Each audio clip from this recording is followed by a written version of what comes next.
Just like me. I'm just the pisker. I just piss all over the fucking place like a racehorse.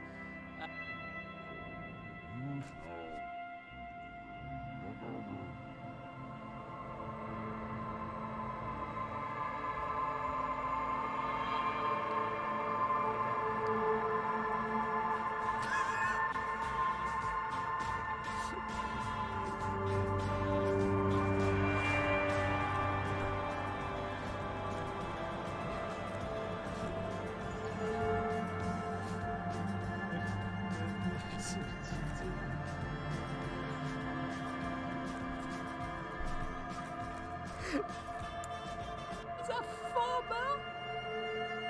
What? Why is this farmer Duke Nukem? It's time to give your hair some foreign bubblegum and please don't clip that, that was terrible. Stop doing the dirty work of Destiny 2. Watch what's his name over here to distant time. DK Donkey. Well, he's finally back to kill something. Fires bursts, shoots him. It's he's big, fast, and stronger too. First movement of the DK.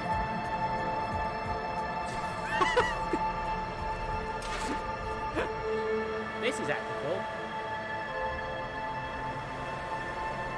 Okay, that gets out of the car.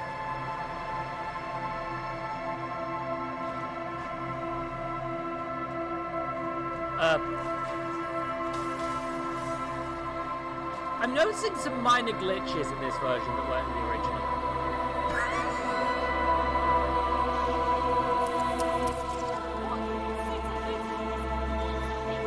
Why did he shut his door? Oh. Through the window. Well, I'm enjoying it. God, I'm done.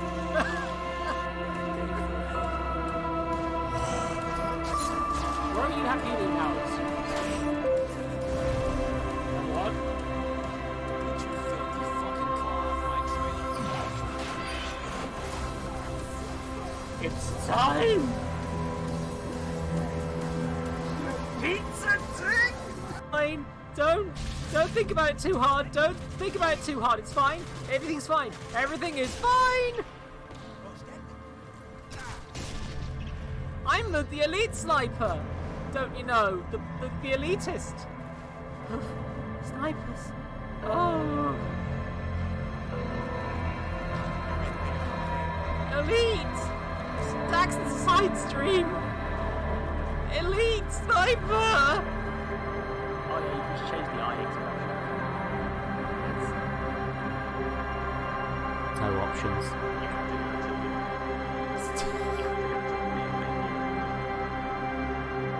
Oh no! No!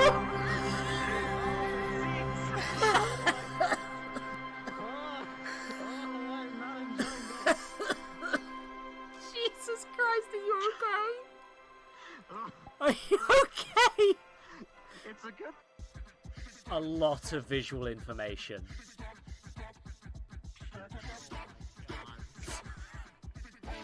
It's...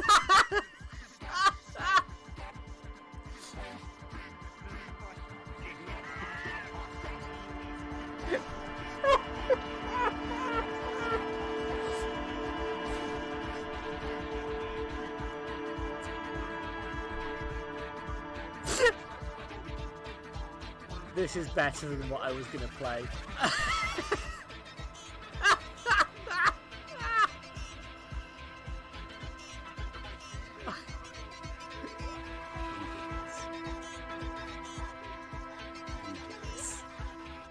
I fucking love this. This is so terrible.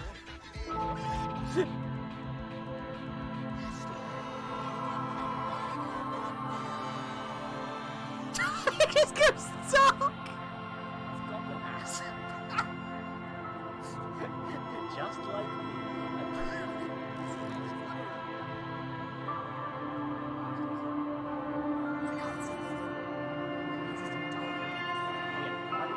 is a toeman. No, footman. Damn it! God.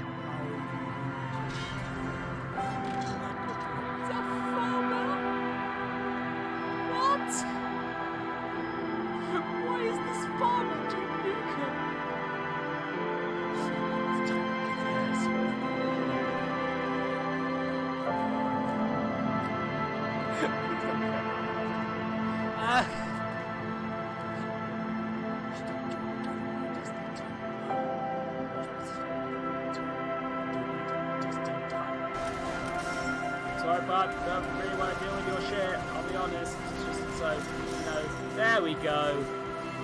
Problem solved. Uh-oh.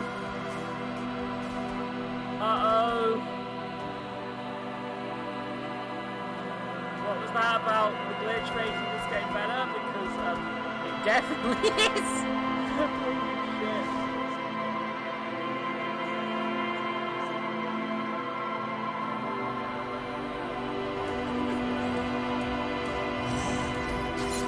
Where are you have healing powers? What?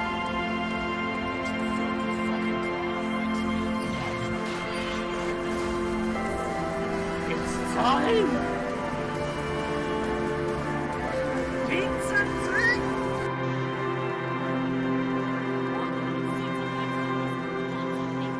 Why did you shut this door? Oh.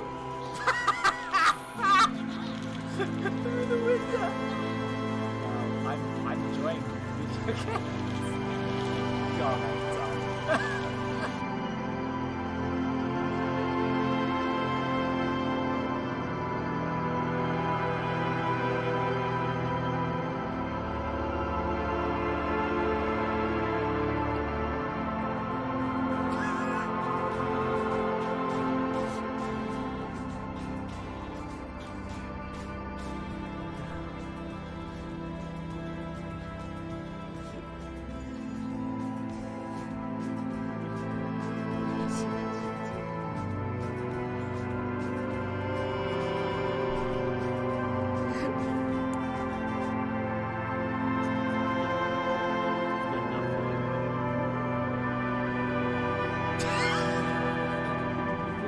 Cis-men existed for a second there, Dad.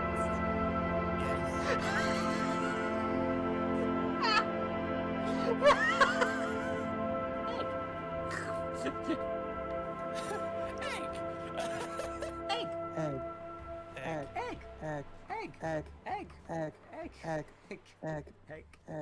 I'm hungry now. God damn it. I've saved the gaze. Can I offer you a delicious egg in this trying time?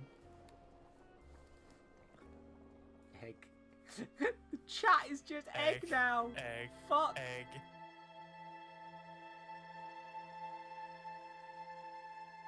Oh, I buggered it up. Okay, never mind. Hi everyone. It's not even showing me the number of viewers anymore, and that's probably for the best, because I should stop caring about that. Especially this week, I'm trying not to talk about the exact things that got me upset, but if you're even vaguely aware of what's going on in British politics right now, you know what it is. And I'm the angriest I've been in my life, and the saddest I've been in a while. And if Disco Elysium is too much, which it may well be too much, I'd appreciate your suggestions of fun games I could play instead. Because, yeah, Disco Elysium is a lot. Hold on. Have I ever actually... Yeah! The content warning bot still works. Good-o. Evening, Robin. Hope you're doing good. Because I sure as fuck am having the time. But it'll be okay. That's what Disco Elysium's for, right? It's... You walk into a room, Oh yes, last time I teleported up this building, Kim insists, the cad he is, that I just climbed up here like a normal person, but I definitely teleported. And,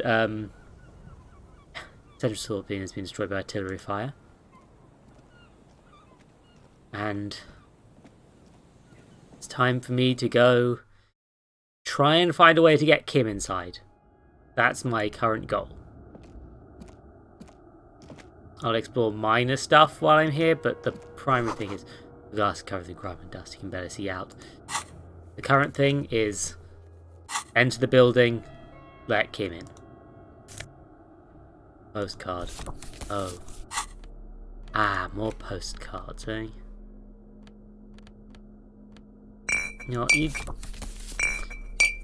I think I vaguely recall something about what you do with the bottle from somebody else's playthrough, and I'm not going to say it myself, but I guess I should probably treat it as an item I'm not chucking away, because I'm definitely I'm doing what the flipping, was it? Asks me. You should first take out your flashlight. Okay, I don't actually think I should. This collapse nearly seal the basement. One can barely squeeze by. You can squeeze by.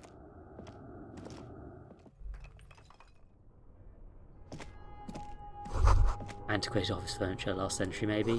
Brought down and forgotten long ago. Overturned tables carrying orange medial, crawling with something.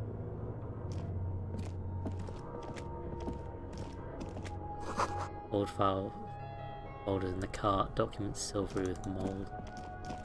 Ah, I found Kim!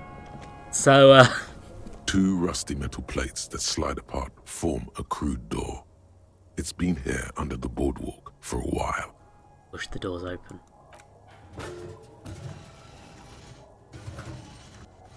Hey, Kim. The doors seem to be on rails, but they've gotten jammed. You grab a side and put some strength into prying it open. With the help of your partner, the two metal panels slide open with a creak. Huh. I hope no one dangerous heard that. How do you even get there? After you climbed up to the roof, you mean? There's a maintenance entrance under the boardwalk. It's next to a drain pipe, possibly a storm drain.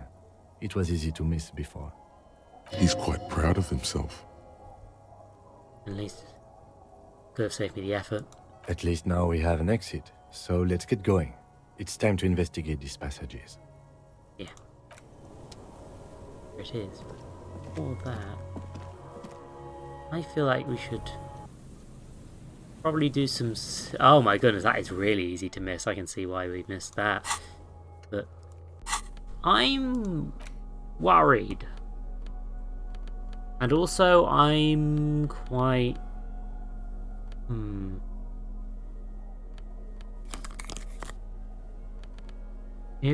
Okay, so what's potentially going to happen is that I think we're going to find Rose under here. I'm hating that I'm remembering stuff that may happen and may not in this game. This might be the bit I saw someone else play before. I am not bringing my I should not bring my flashlight out. I think that's going to end badly. I think that my flashlight is going to alert whoever's there near instantly. So I'm not going to do that. But also I think I'm going to have some sort of confrontation quite shortly. And I don't want to be... That confrontation may involve being massively punched in the face. So I'm trying to have a boost of stats that will help me deal with... Actually, perception's good because I'm investigating technically. I'm just trying hard to make sure that I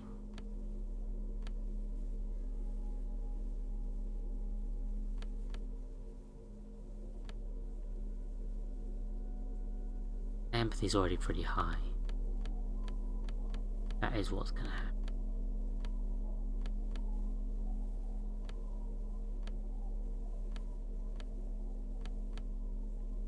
Phrasing phrase. Now, you may be asking, Zoe, are you overthinking this? And the answer is yes.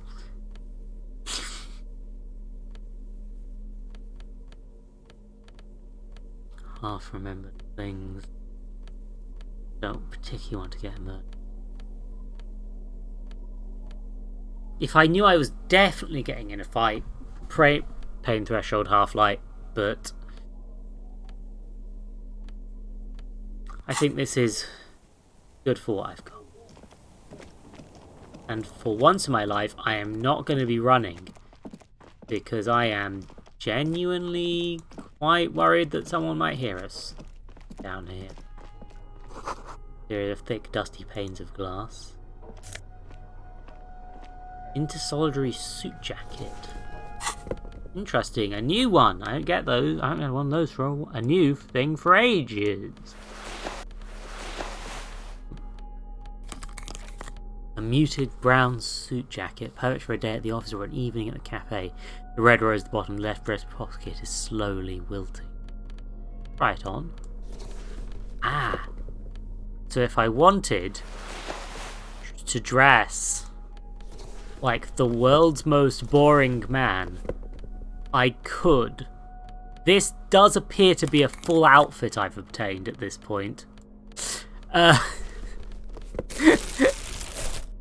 Here I am doing my business. Business. I'm putting my outfit back on. I do not think suggestion is what I need right now. Useful for the future, most definitely, but not what I want right now. I guess I should probably put on a better scarf if I'm going to be committing neoliberalism. But I don't intend to commit neoliberalism right now. Maybe another playthrough. And I will possibly re-explore this area with a torch when I'm not worried about alerting people. Which I very much am right now. Ah, footprints. Footprints in the sand. One of the soles appears to be more worn than the other. Oh, something in the air, an unnatural buzzing. Can't collapse, you gotta find another way around. Hey look, the AI's helping me.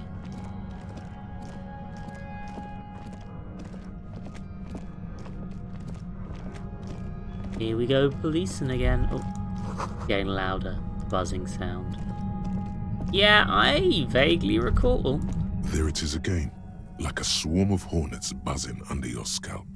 A strange tingling you can almost smell. Lieutenant, do you feel something? No. What do you mean? Strange tingling. I don't feel it, but we should still be careful. There were footprints back there, and I'm pretty sure they were fresh. The footprints of the right sole wants to move. Looks like our suspect. If she's in here, we need to plan our next step carefully. Once we detain a credible suspect, who knows what the Union and the Wild Pines will do? We'll set in motion events we have no control over. Uh-oh. Keep calm. Go over the whole situation in detail. Ah. So when I said in my tweet and links that this might be the end of the game, this might really be the end of the game, huh? I still got to date with the pigs and my gun. We absolutely cannot skip that appointment. Consider that 100% confirmed. I fear you'll need your gun for this. Okay, can't do this. Kim doesn't want me to do this His yet. hand rests on his holster. It's not enough. You need a gun in your hand too. Your gun. We've checked the boy with Class's documents. Want to hear her take on it? Okay, why not? Whatever goes down might also affect her. The Union is watching her closely now. Not closely enough, you suspect. But still, good idea to visit her once more. You think whatever happens will affect our cryptozoologists? You mean Morel? I don't see how cryptozoology and the murder investigation are connected. But the situation in the city will get tense for everyone. If it gets that tense, the amateur zoologists might not be able to do their job. How bad do you think? Yeah. Well, we are not responsible for what we can't predict, are we? I don't think the entire city will be razed to the ground. He smiles. If you can't predict it, there's nothing you could have done. Could we tell most about Everard's plan for the harbour? I leave that to your judgment. You already know what I think about cross-pollinating information like this. It's dangerous, but... He just can't be sure. Maybe it will yield something useful. You know what Joyce knows about the murder, but other things discussed with it. Yes. There won't be time for that once things go down. Matter of fact, I don't think there's time for it now, but... If you must. Yeah. Everything is waiting for us. I think I see a cavern. Maybe more cellars? I think we've been careful enough. We still have the element of surprise. I wouldn't be so sure. You haven't exactly been sneaking. Or maybe not. Either way, once we go deeper, there will be no turning back. Yeah, no, I'm doing some stuff before I do this. 100%. Also, let's actually use the torch briefly. Might be something around here that the torch hides. Wouldn't want to miss anything here. Oh, like this, for example. Beam the flashlight, a crevice in the wall. Aha, Kimpy. Stale fabric, smelling dust. No one slept here in months, maybe years. Revolutionary hat! Oh, yes. An outfit of the people, Kim. An outfit of the people. This hat is so soft, so warm. It wraps around your head, and your mind tingles with all manner of socio-economic theory. This is a Ushanka, right? Kraz Mazov would have worn this Yushenka. Mazov knew where to cook those thoughts. That's why it bears a Mazovian logo. Glory to the revolution, comrade. Whether you like it or not, wearing this hat has made you more communist. Ah, so it's not just being a liberal that clothes can do to you. Revolutionary propaganda on the bunk bed, ancient fires and brochure. These bottom plates are full of dust and spiderweb. Same slit window you saw from the outside. A mustachioed and mutton-chopped man, amateurishly depicted, gazes at you with sad eyes. A plaque reads, K. Mazov. There is a spiderweb in the lower left corner of the portrait. Brush the dust off the portrait. Years' worth of dust is shaken off. The full head of hair, matched by an ample moustache and sideburns, look a bit silly. Someone crouches, heels digging into wet sand. Hands sweep across the sand, grains sticking to the frayed skin of the fingertips. An old man sits on a slab of concrete and taps his fingers against the glass of a scope. You shudder.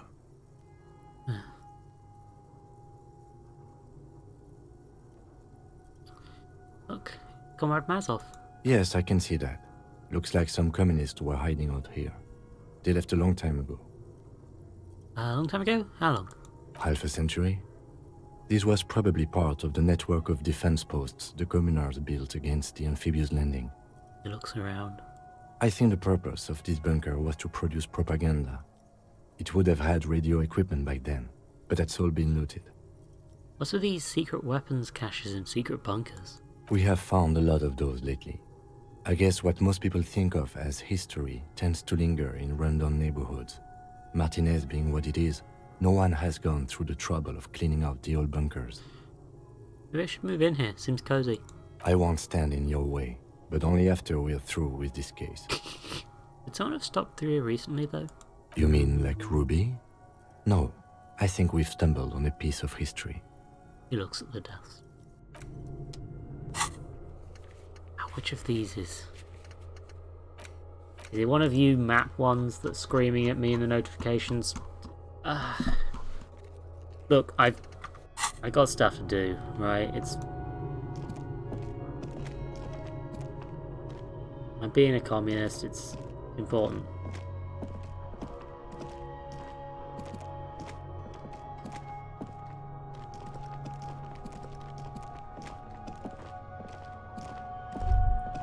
This isn't just glass. These are old computation components. These are computer components? Yes, filament memories. From the time when wires were cast in glass, slides with an inlaid nervous system. How'd they do that, and why? The how was a closely guarded secret. Something that was locked in safes in human heads across the river where they were manufactured. As to why, your fingers don't know. The why is easy, because they hadn't come up with modern silicon-based systems yet. For vitreous cast filament memories, though, these seem incredibly advanced. Kim, look, old cybernetics. So it is. I think it is used to form a single system, slotted in the wall. All the remains of failed R&D. The rest of the building seems to have been picked clean. Be part of the failed playback experiment? These? No. These are old filament memories. I hope you're not expecting to find a device here. You will be disappointed. All you'll find here is pain. Terrifying. Thank you, Inland Empire.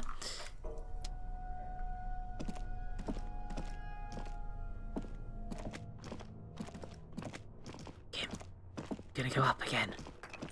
Need to look up at the torch. Kim, do you have any thoughts on these? Could the shot have come from here, Kim? Example. Stones fall. It's a long way down.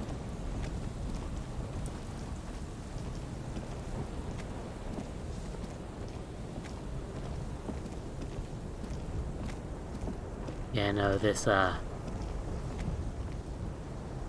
still don't know how to get some of the map stuff done. Okie. Level up right now. Remove my torch. And I should probably... Okay, reminded myself. Reality lowdown is Joyce, apparently, still. I don't know if I've just not got the opportunity. Finding the murder weapon, that's probably not happening anytime soon. I've combed most of this place with a fine-tooth nail. Steban's meeting the apartments is going to not last as long as the pigs. Boardwalk and island for bullet traces, I found nothing. Might be worth doing some sort of perception run through of everything. Wait for the signal, fair enough. Union and cryptozoology business might end when you do. Okay. So, it's not necessarily anything except that. Ravers need to move in. All this stuff is very, I don't know whether any more figurines would be. I've got one already. Would probably need to go back to do all those when they've actually got their club set up. Oh my god, as the oh, I did that at Friday 11:57. I think maybe I should do her next. That makes the most sense. Pigs they'll be there until 2 AM, so the communist meeting should hopefully not overrun with that. And soon as project is an after the ravers are done thing. So I think I have a plan. I think. Sleep Doctor is possible. Lynette is a optional check, but I do find that very amusing. Box of sunglasses requires conceptualization. I can technically give it another shot, but do I want to bother? Probably not worth it. Renee's gone. That ain't happening. Trash container, do not remember, not useful. Measure head, not useful. Map wall, is not useful or possible. Water door, not useful or possible. Padlocked door. Oh yeah, that was the padlock to the church. Is not possible. Barred door is not possible. Okay. As a result, I think I've not got much left to do at this point. So I'm gonna just... I got a few things I need doing. Let's go flirt with a woman. I think I've already kind of... I think I've run my course with Joyce right now, actually.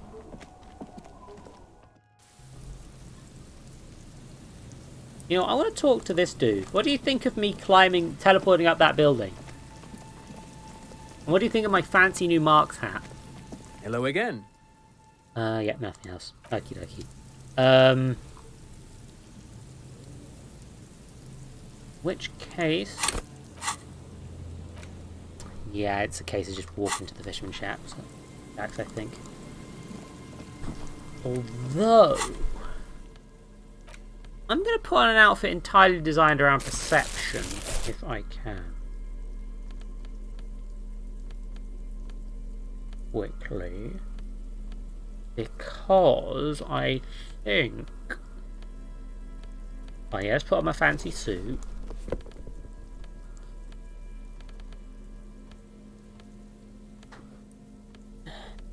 Shiver. I'm just trying to think of things like...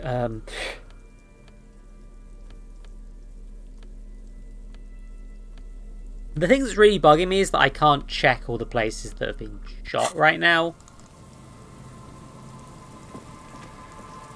Like maybe a pair of glasses might improve my perception. If I can search for tracer bullets, but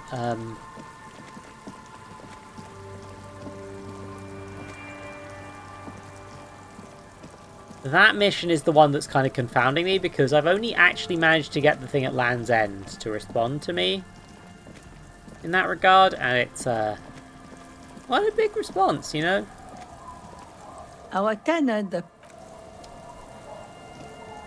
So let's get some.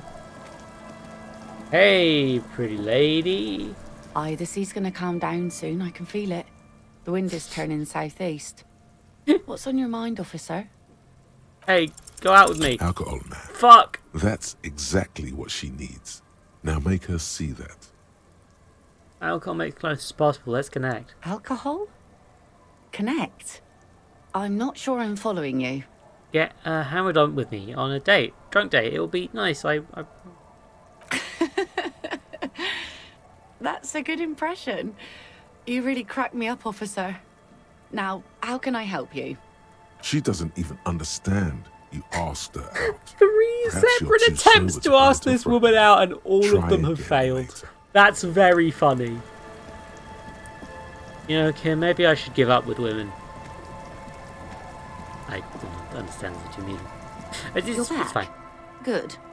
What can I help you with, Okay. though? I could tell them about the takeover, but I think this is the wrong decision. Of course, detective. I fear I've Tattoos, told you all I... Is there nothing. anything else I can help you with? The Well, boat. technically speaking, I'm not... Good. Nothing. What Wild we do... Pines. She nods. Strike Of at course. Harbour, nothing additional. Of course. How else can I... Reality Lessons in questions. bait- Where We're are in we? Martinez. A casual term of endearment, popular among the 50+. Martinez is a... You would be excused for not knowing about it. Ah. Unimportant, they say. More Forgotten about, even. I don't have more Shell, about Martinez I'm not a good yet. ambassador. I've only been here once before, as a teenager. Not a lot has changed. She closes her eyes. There are ruins, a terminal, fishing boats, reeds, boys with boxy shoulders. A brief spike of longing in her upright body. The dots under her eyelids shake. As I told you, Martinez used to be a province, a workers' resort before the city swallowed it and the artillery did its part. Now the reeds are the real star of the show here. The further down the coast, the wilder it gets. You were here as a teenager? Yes, I was slumming it with some girlfriends of mine. We had boats and... Don't hold it against me. The boys certainly did not. There's a spark in the air, a live wire hanging in the wind, in your hungover neocortex. Then the sea air cools it down. I would be something happy else? to. What is a preposterous unimportant? Times. As I said, When was the kerfuffle? the turn of the century revolution? Don't answer it. It's a trick question. Miles mischievously. The revolution began in '02 on the Isla of Grad, though by the end, nearly the whole world had gotten involved. Who started it? It wasn't a who, but a what. A pandemic of Zarat, a particularly virulent prion disease, which the authorities in Grad proved unable to contain. Then Mazov came along and overthrew the government. Oh. So, Razmazov isn't, like, just Karl Marx. He is also, like, the actual revolutionary leader as well. That's interesting, perhaps. Where does this Strath go? It made people overthrow their governments. Really? Of course not. It was a highly infectious microorganism that destroyed brain tissue. The actual causes of the revolution were material.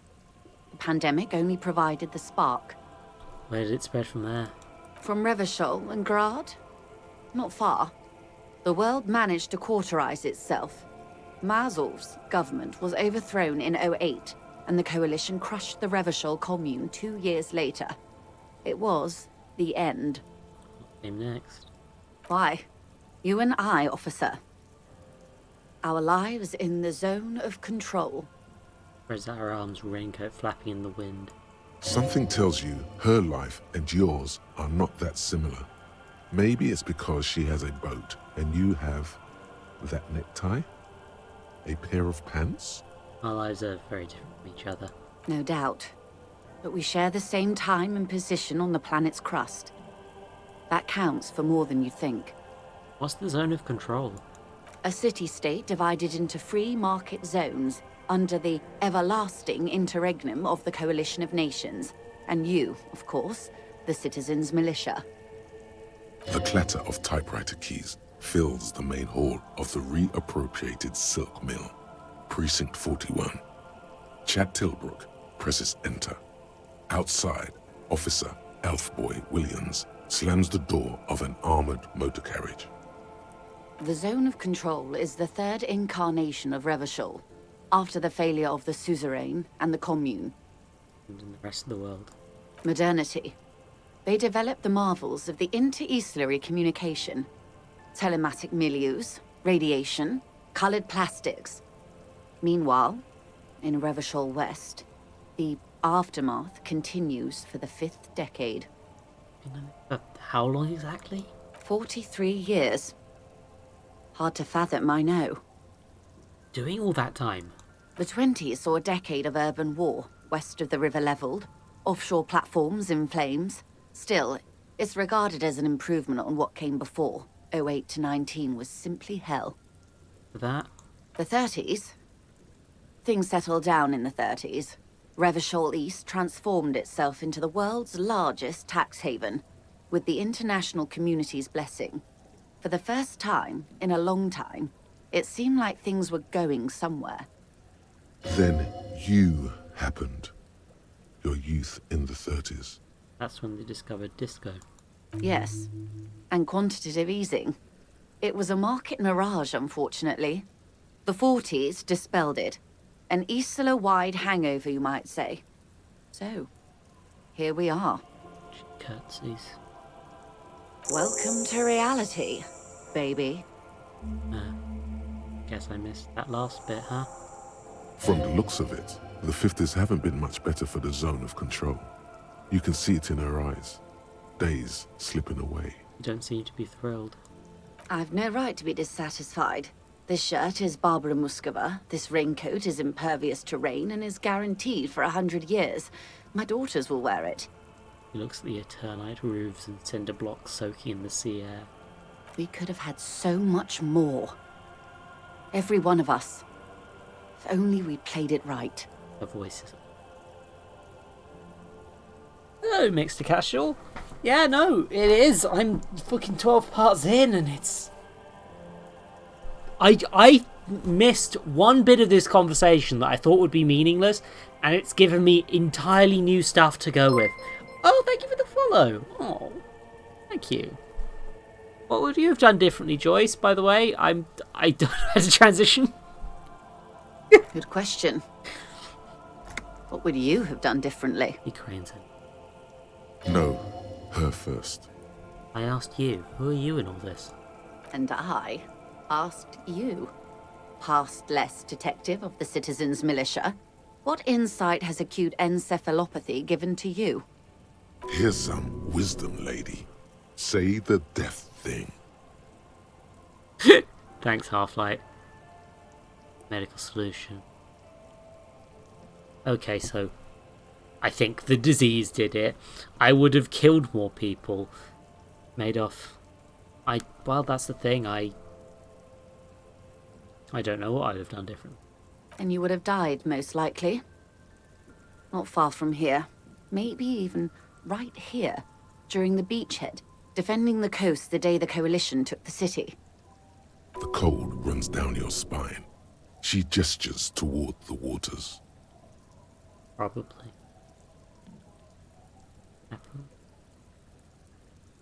Probably. The wind stops. There is silence on the dark water of the Martinez Inlet. A dog barks. A gunshot echoes off the walls of some distant building. No, almost certainly. The Commune would have forced you. Such was the fate of the undecided. Enough about that. They are what they are. Who knows?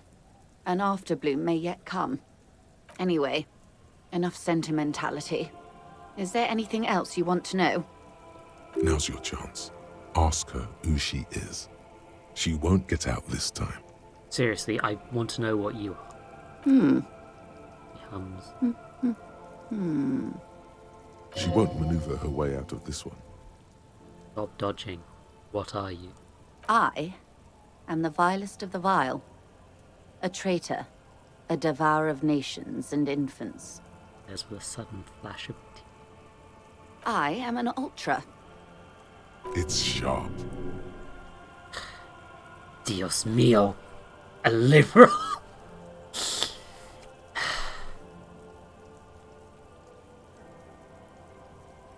Yes. I am the nether creature of the Forbidden Swamp. I pushed the king under a shit wagon and betrayed the revolution. My kind surrendered the nation to financial colonists. Perhaps you thought we'd gone extinct. After all, no sane person identifies as an ultra anymore. Not in broad daylight. Tell me, now that I've uncoiled myself, are you repulsed? She looks into your eye. In her green eyes, you see a mixture of truth and self-satire. Decades of guilt and pride. Forgive her. But only because you like pearlescent teeth and those light green eyes. No. You're a monster. That's a pity. I hope we can remain collegial, despite my monstrousness. The Ultras didn't have anything against the king, or the Commune, you see. It was just business. Yes. When the dust settled, the Liberals were the only ones left to clean up the mess. By virtue of their survival, they were handed enormous power to shape the future. This was all our last generation managed. Turns her gaze to them. Would you have done something differently? With due respect to our overlords, the eternal caretaker government that keeps Martinez a monument to the efficacy of its artillery. While a gentle wind sweeps the streets in the rebuilt east, light drizzle washing it clean, lights go up and motor carriages circulate the tracks. I would not have relinquished sovereignty to the Coalition. Not here in Martinez, and not in the Stella Maris or Delta Beachheads either. If not for my own sake, then for my daughters.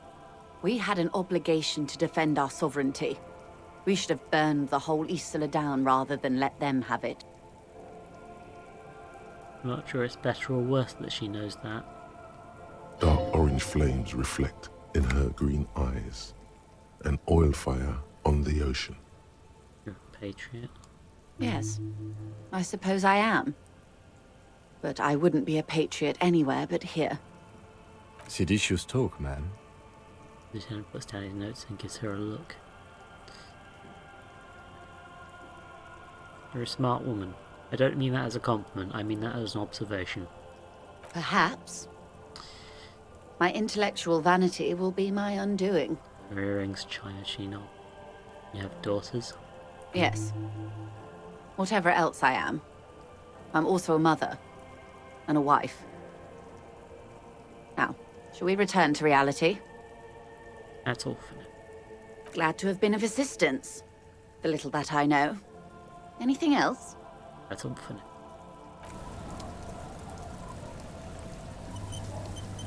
It's kind of an interesting last thing to say to a person, huh? Oh yeah. Well, I finally managed to do one of the tasks I got on day flipping 1 because I missed a bit of dialogue. Fuck. Oh, well. Looks like I still haven't found the murder weapon unless I sold it. It's unlikely, but I might have sold it. And it's just the way the game works, yeah. This game sometimes does work in slightly clunky ways, but like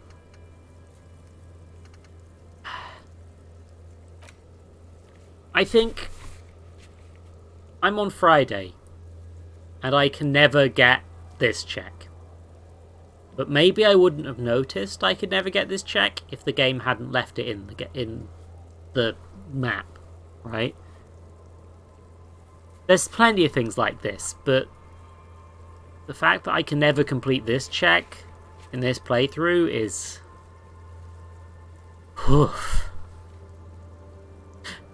It's not quite as hoof when you've got a barred door or a padlocked door or a warded door or a map wall or a trash container or a sleeping dock worker that you can't ever actually solve the check on because the dock worker woke up and walked off. But like, it's... I think this game wears its clunky elements meaningfully and well. Usually. I think maybe it's worth it to have one moment like this for me to occasionally put up with some fiddles. And also, this game's massive, right? Like, I've noticed issues in the voice acting, which was added in the final cut. So there's a lot of bits where, like, the voice acting isn't quite on point. The tone's slightly off, or somebody's misread a word. And it's like, that is something that bugs me. But also, this is a small game with so much bloody dialogue. Of course there's some issues in there at places, right? The fact that there's not more than there are is probably the bigger thing to say about. Anyway, I got communism. Real trouble with this one.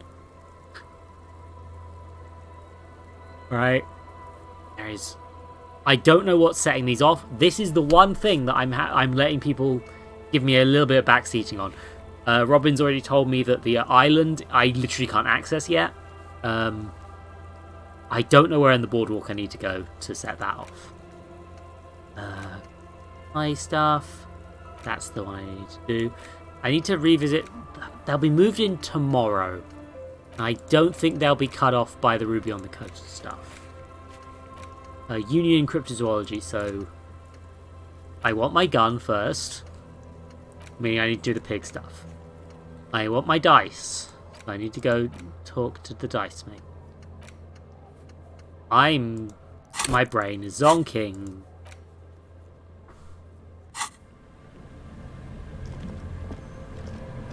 Also, I will eventually get enough suggestion to flirt with a woman. Enough so she can actually reject me rather than just not understanding what I'm talking about. That'll be a fun day. And I should... Let's wear a... You know what? I'm going to wear a slightly better outfit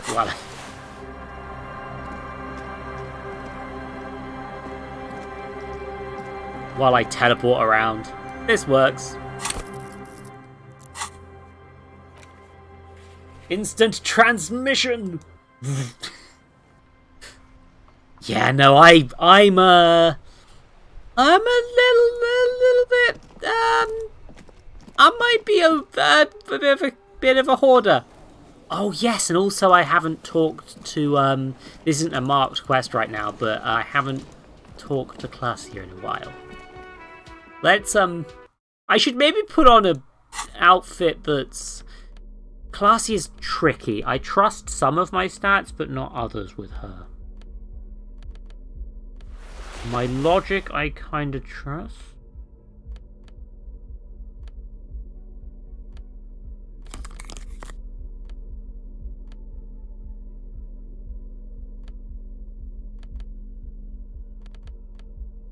I don't know if drama's any good with her.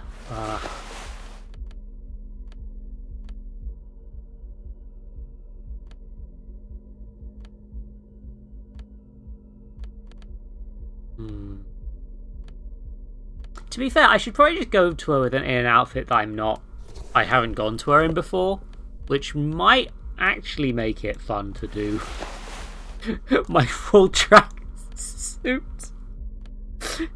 Here we go, it's outfit time. Oh dear, and I'm wearing a bow tie and these glasses. It's time. Let's go have a chat with Miss Orania Disco Dancer once again. You like my tracksuit, Classier? You like it? Officer, it's a fine day for questions. Found your boy. It was empty, just seawater. Oh. Did you take the documents? No, of course not. As I said, it would have been too risky for me to use those documents anyway. My employer gave them to me. In truth, I should have destroyed them. She doesn't seem to be lying. She's genuinely spooked by their disappearance. Doesn't seem to be.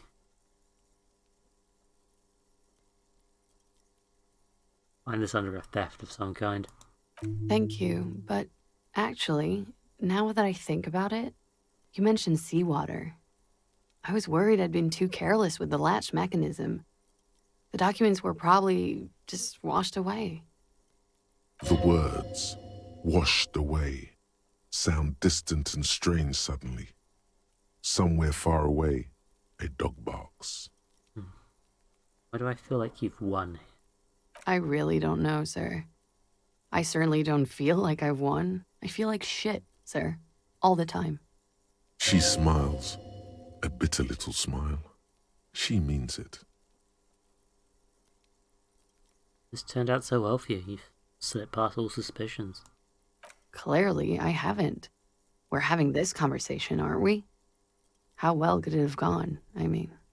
He looks around. The wet wind, heavy with brine and industrial pollution from the stacks nearby, ruffles her hair.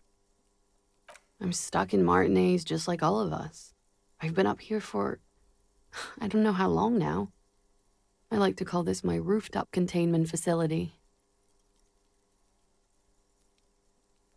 Something seems off with this theory I developed about Ruby. I don't know what to say. All seems fortuitous. None of this is fortuitous for me. It all turned out well enough. You somehow managed to not become a suspect. Did I? Why do I still feel suspicion hanging over me then? What I managed was to get him killed. I'm the love that does people in, remember? The lieutenant looks away, over the railing. He feels uncomfortable with this conversation. He doesn't know what to add. What are you contained for? For my sins, of course. The long-standing sins of a bad, frivolous person. For destroying my first love. For working for bad people. The list goes on and on. I guess that's it. She nods, slowly, carefully even. We'll return to this later. Fuck, I can't. God, she's. God, fuck. Ah! I'm going for an angry jog. Kim, it's time for my angry jog. Jog with me, Kim.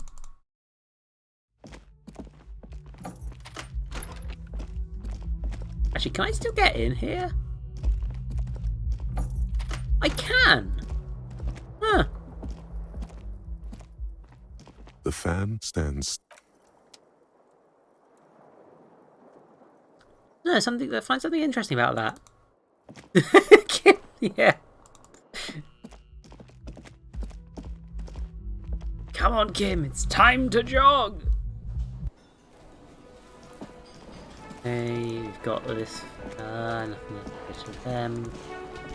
I guess it is just time to go to the dice maker. And you know, I am gonna change out this outfit. I just don't feel that comfortable while dressed without my tie. Without a terrible pair of glasses. Froggy hat. You know what? I think. Come on, I gotta just. There we go. Now I'm dressed like a idiot. Here we go. Hold on, can I plug this back in? Both cables are unplugged from somewhere in the dark. Somewhere, a machine hums along with the current, happy and contented. Yeah, there's no real reason not to have them on or off, is there, at this point? I mean, hopefully the bear's eyes glow. Yeah! I fixed bear eyes. Oh shit, hold on. Number one, I need my torch. Number two, it's just dawned on me that the ad breaks soon. Twitch.television, eh? Now, how long have I got, eh, bud? Hey, Dice Maker. Oh, it's you again. Are you looking for a die? I'm sorry. I'm a bit overloaded. Yeah, I've just got to wait for my dice to be finished. So, maybe it's time for me to do some reading. Do you think it's reading time? I guess it's... I don't have much else left to do, huh? Okay. Ah, yes. Yeah, no, you can maybe tell I've collected a few things. Dick Mullen and the Mistaken Identity. It's reading time. The Dick Mullen book that woefully misrepresents the nature of police work. In this one, a detective returns from a trip, having successfully solved one case, only to embark on another. Does he finally face the taxing nature of his occupation? No, he doesn't even look like a normal officer of the law.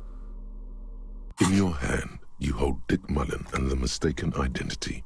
The brittle paperback feels fragile to the touch. Examine the cover. The cover features a pastiche of different scenes. In the foreground, a man in a dark overcoat clutches a pistol to his chest. Rising up behind him are two silhouettes wrapped in a passionate embrace. The tagline reads, Detective Dick Mullen must prove his innocence after an old friend is murdered by someone who looks just like Dick Mullen. That seems to sum up the premise nicely. So, is this the third book that's been mentioned in this game where Dick Mullen is accused of murder? Needless to say, it violates nearly every RCM regulation for a detective to investigate a murder in which he is a suspect. Are you really reading that, detective? I really need to know who this Dick Mullen guy is. Good luck finding it. He's not much of a character, I think you'll find. Just a stand-in for the reader. Start reading. The story opens with a knock at the door. Detective Dick Mullen is greeted by an old friend, Charlie Spillane, who's come to Mullin to ask a favour on this dark and cold night. I've got this visual image in my head of like just Tequila and Tequila and Kim just like sat with their legs dangling between the railings of this chimney while I'm reading the book. Kim's just sat there like, God, what did I get myself into?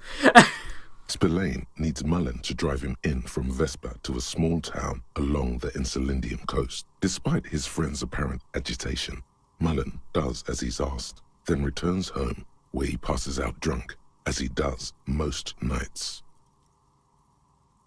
An extremely unprofessional and hurtful stereotype that's offensive to all upstanding officers of the law. Bildekar, that's me. That's. But also extremely accurate in your case. Look, I can't judge. 2 days later, Mullin is arrested by the Vespa police and charged with the murder of Charlie Spillane. At his interrogation, Mullin learns that Charlie Spillane was shot in a bar in the very town Mullin dropped him off in by a man matching Mullin's description. Desperate to clear his name, Mullin manages to convince the Vespa police to release him for 3 days so that Mullin may solve his friend's murder and prove his innocence. The cops release their prime murder suspect so we can find the real killer. Are you shitting me?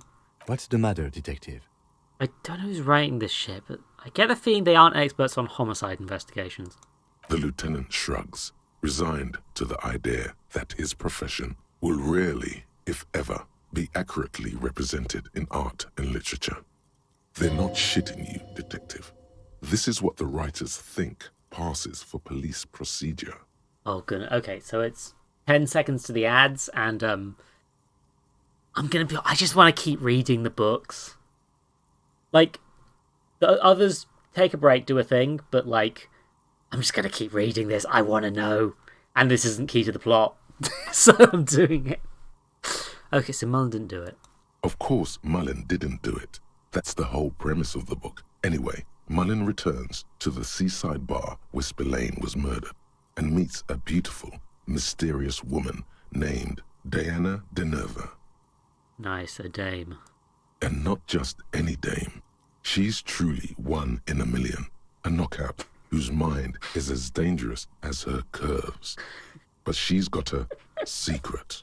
This is every detective book, man, who doesn't? Secrets are the currency of human relations. Now it's getting interesting, I guess. Deneuve reveals that she was Spillane's lover and that he was mixed up with a local amphetamine smuggling operation. As soon as Mullin begins pulling at strings, the whole conspiracy begins to unravel. Not only is the local police captain in on the amphetamine ring, so is the son of a powerful politician and a strung-out art collector named Torvald, each of whom has his own reasons for wanting Spillane dead. Interesting, because I found a drug ring in this game, didn't I? Tell me about the corrupt police captain. Outwardly, the old police captain is a real law and order crypto-fascist, a barrel-chested man who's beaten his share of suspects to pulp. But he's also dirty and increasingly paranoid that someone's going to expose his role in the drug ring.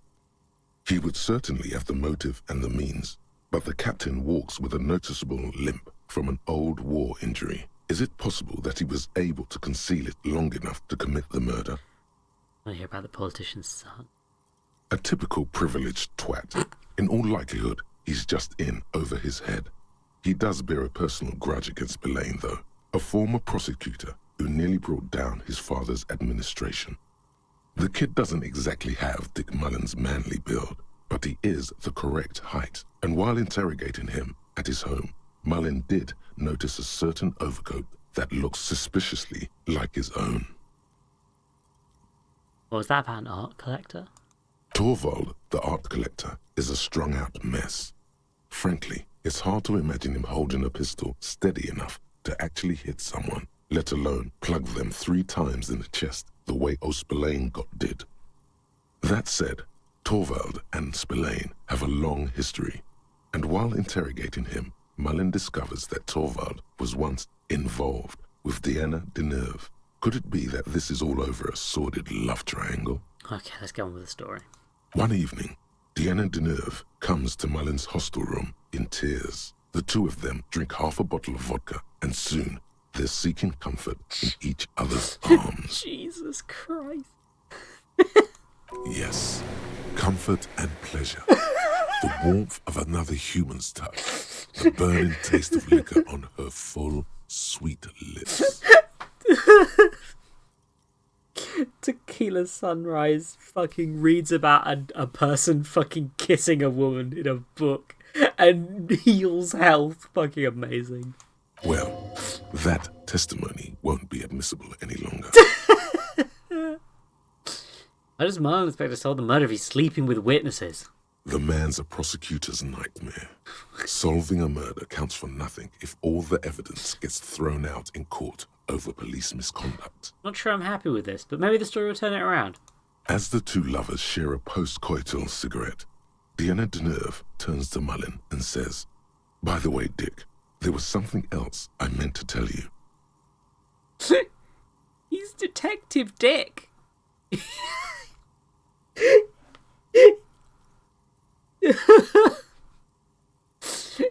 Fucking hell.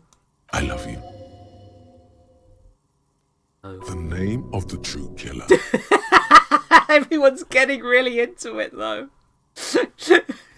Fucking amazing. Whatever it is, Mullen never hears the words. A blow to the base of his skull knocks him out cold instantly. Fuck. When Mullen comes to, Deneuve is dead on the hostel bed next to him. To make matters worse, his clothes are covered with her blood. Double fuck. Mullen trashes his blood-stained clothes and flees the hostel, knowing it's only a matter of hours before the cops discover Deneuve's body, if they haven't been tipped off already. Fleeing a crime scene, destroying evidence. Even if Detective Mullen didn't commit the murder, he should be facing years behind bars. The heat is on. If Dick Mullen can't solve both murders before the cops catch up to him, he's going away for life. Can you solve the case before the cops close in? I've got some questions first. What is it, Detective? Why does everyone close to Dick Mullen wind up dead? It's a dangerous line of work, but somebody has to do it. That's why Dick Mullen never lets anyone get too close. What's the matter? Afraid you've been hacking up your friends' bodies in the night? You are the murderer after all. Inland, no! Why did Dick Mullen become a detective in the first place? There was never a time when he wasn't a detective. He was born a detective. Was I not born to be a detective? For a moment, you cease to read the story on the page and see the book for what it is. A collection of brittle, cheaply printed pages held together by glue made from the hooves of horses. From nowhere, you hear the screech of sneakers on a waxed floor, and you feel the burn of rope against your hands. Are these figments of some other life? You won't find the answers you're looking for here, in other words. Oh. Hold on. Was I a boxer before I was a detective? Is that what that's implying? Wax floor, burn of rope very much feels boxer, wrestler sort of thing. How about the song Crimes with Word is so evil? Is it really so evil, Detective? Yeah, it's pretty fucking evil. Then why are you still here? Don't want to let Kim down. Just make sure you don't lose him. You'll not find another like him. It's true in more ways than you know. But then, what does this book know? It's just a poorly made piece of pulp garbage made to be consumed and discarded. I figured it all out. So, who did it, Detective? Who killed Charlie Spillane and Deanna Deneuve? Okay.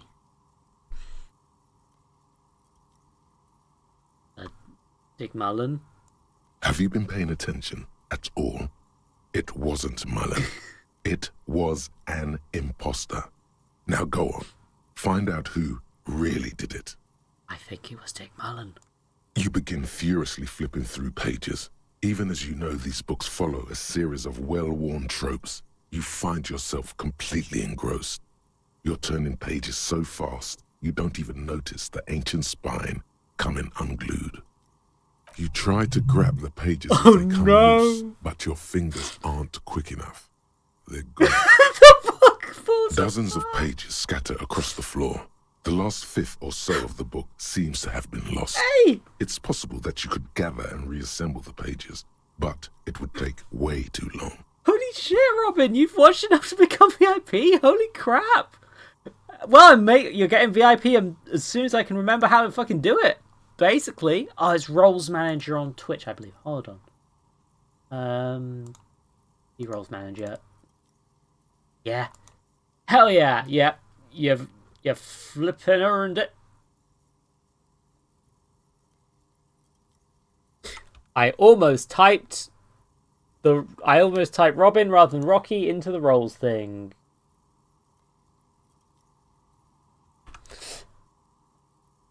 Hey, you should now have VIP. Good. Good. My brain's lost my tongue, sorry. Hey, Rocky, put something in chat quick. Let's see if it worked. Because I'm slightly worried that I've messed it up. And now... Hey! Yeah! Good-o! Nobody... Hell yeah. I'm glad I've got that. It's like... There's not really much you can actually reward people with for these things. And like... If you've watched enough to earn the VIP thing without spending the points, you've definitely earned that. Good job. Thank you very much for watching. I don't... the horse glue! Ah, yes. The problem with mass-market paperbacks. They are not made to last. Perhaps this is a sign that you should get back to solving your own murder, huh, detective? Don't forget, it could have been the delirium tremens. What? In your hand, you hold 4/5 of Dick Mullen and the mistaken identity. 4/5.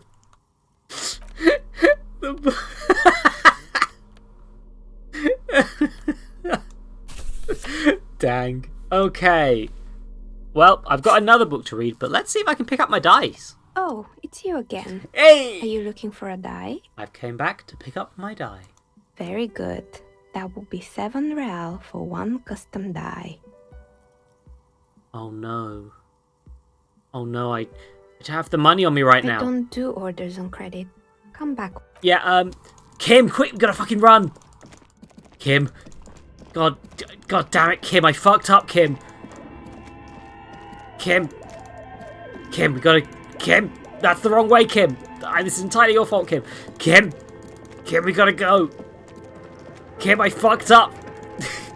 Kim, I was too busy reading the book. Kim. Oh, hello, there's a dot on it. Store on the other side is closed for the night. Come back tomorrow. Oh no, I can't get through because the store's closed. Shit. She locked me in. Even though she didn't know I was here because there's another entrance. Oh no, I fucked up. Oh no. Oh, I really hope the pawn shop stays open till 9:30. Oh, good that the kid's not there, but fuck.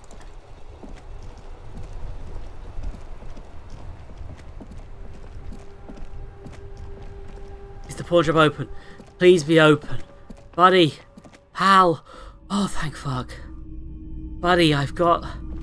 Officer, the flashlight, please. Oh shit, sorry bud, that wasn't intentional.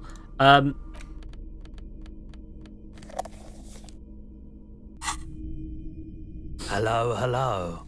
Let me know. Stuff to sell. Let me have a look. Pockets. Anything else you're thinking of selling? Sell the empty cassette. I can probably sell these postcards, right? They're probably fine. Right. That's probably fine.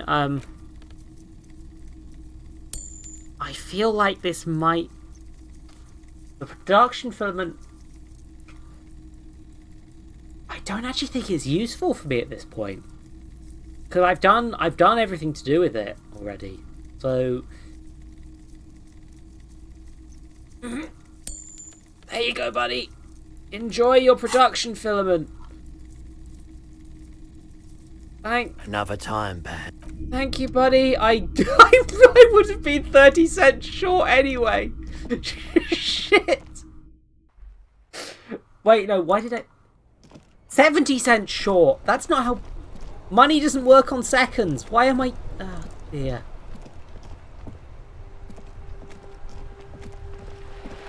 I gotta go back. Hold on, the store is closed. Okay. Come on, we gotta do it. We gotta... Kim. Kim. We got... Kim, we gotta... Okay, have a lovely stream. We had a good time. I'm gonna solve the murder. Probably. I hope. I'll be honest, it's kinda unlikely I solved the murder, but... Uh-oh. Uh-oh, can I literally just not see?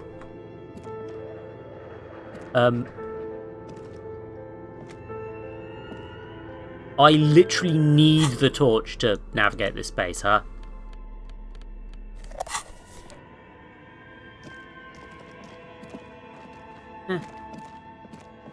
Okie dokie. Hey, buddy!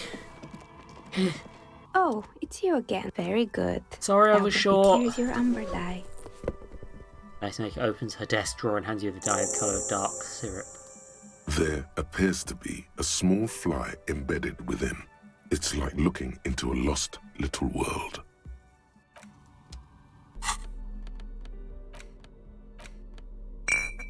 This unusual 13-sided dye is made of amber. A fossilized mosquito has been trapped inside, legs bent beneath the weight of the eternal rest. Note, look at the map tab in journal to see which white checks have opened. Oh. So the dice do that. Oh, I can... For some reason that helped with Lynette? Okay. Yeah, so that opened up some of my checks again. Oh. I didn't realise that was a mechanic. I mean, the free one implied that, but I thought maybe that was just... Maybe the sirens were just like a one-off thing. But, I guess multiple checks, you can just... Whenever you buy a die, you just have the ability. Blimey. That's neat. That's really neat. Come on, Kim. The thing is, Kim... I do have a communism meeting. So...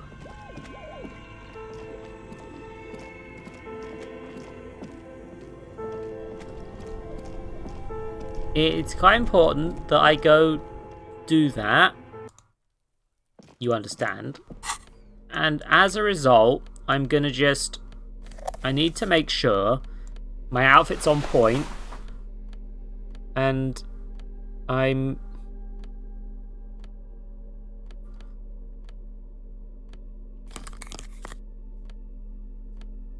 I need my authority. I feel like I need to not look like a cop. It's very important.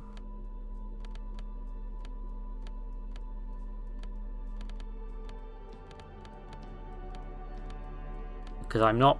I guess the suggestion might actually be useful. My communism discussion.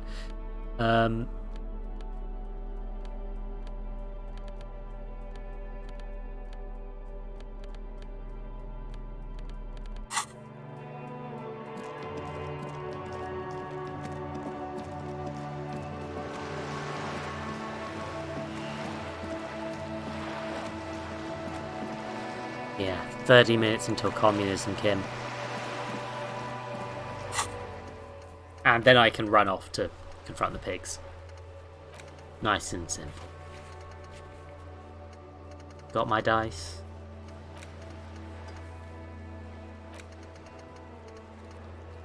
And then tomorrow I can have a natter with the people in the church, and I can perhaps get on with the actual story.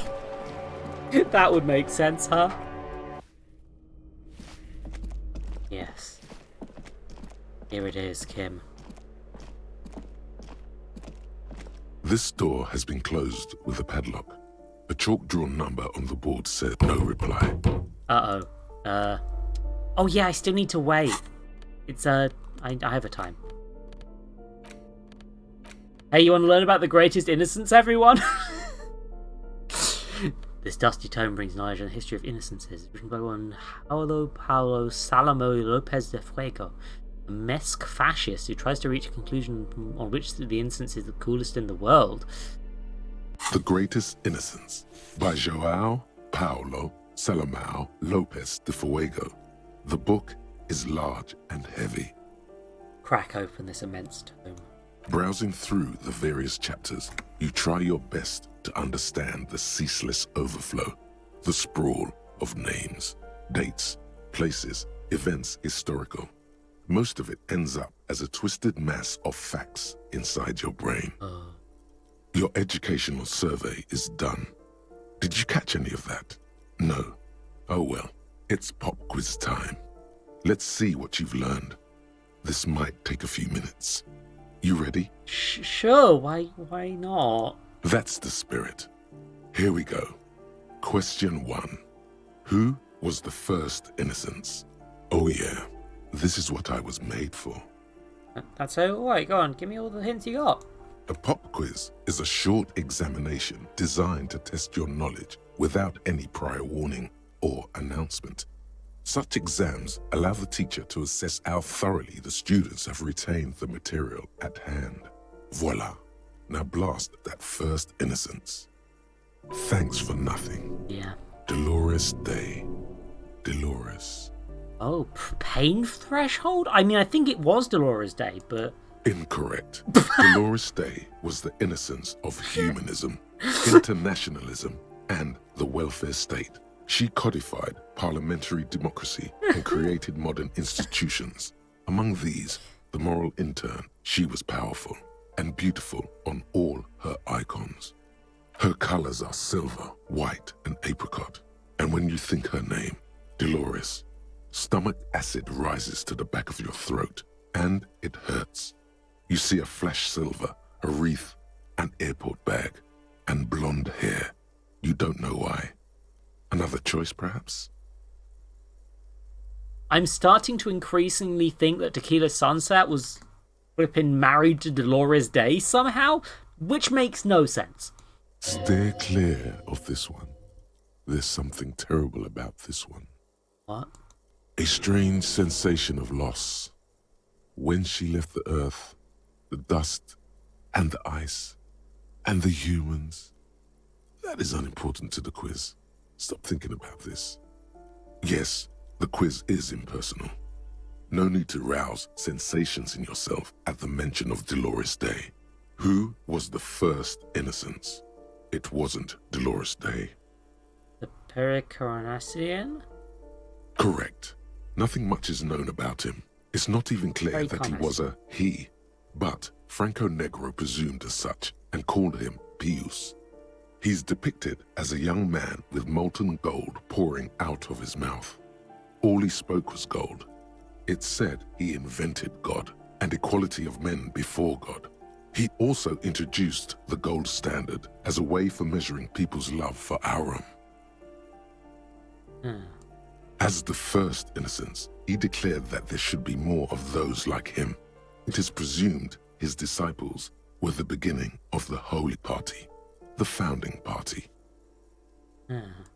Question 2. Who was the strongest innocence? Easy. Everybody knows the answer to this. You, me, anybody. Yeah, try again. Trust you've got my back.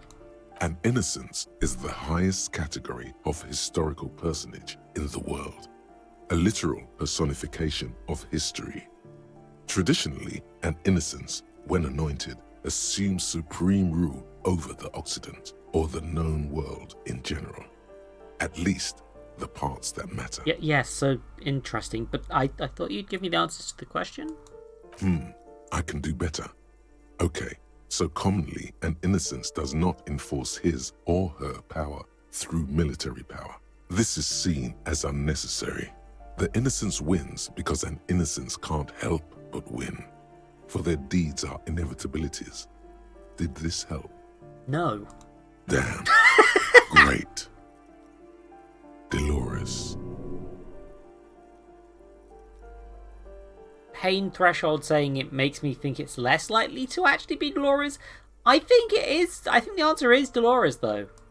Incorrect. Damn it! Again. While she originated many modern institutions, launched several successful expeditions, and was even critical of the innocentic system itself, and somehow keeps popping up in your mind, she is not often considered the strongest.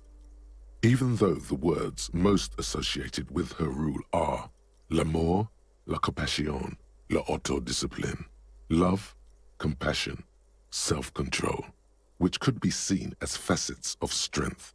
Would you like to try again? Please, relax. Franco Negro. Correct. Named the innocence of militarism, he codified hereditary rule, but at the same time ended serfdom and established the Inter-Isolari Real as the global reserve currency. He also established the concept of the nation. Franco Negro attempted to solve the rising tensions between the aristocracy and bourgeoisie by building a unified society in which every man has a place and a mission, but at the same time may rise to nobility provided on the strength of his virtue. Question 3. Who was the false innocence? Got it under control. No problem. Solid on this one. It's widespread historical information. You gonna be helpful this time? I can use a hint. Yes, there exists a group called the Founding Party, known as the Holy Party, during the time of the Pericarnacian. This, the world's oldest international organization, spends its time in search of either the re-emergence of the innocents or new members. There seems to be a mix-up with the sources. It's not my fault. At least it clearly wasn't Dolores Day. She wouldn't be false. She's beautiful. Why is Pain Threshold simping for Dolores Day? Wait, am I allowed to say that on Twitch? I've forgotten. Dolores again! Here's the thing, this dude's a fascist. The writer of this book is a fascist, so, like, maybe they don't like women. Let's click Dolores! No, stop thinking it. I said it wasn't her. She was true. Stepan the Despicable does have the Despicable in their name.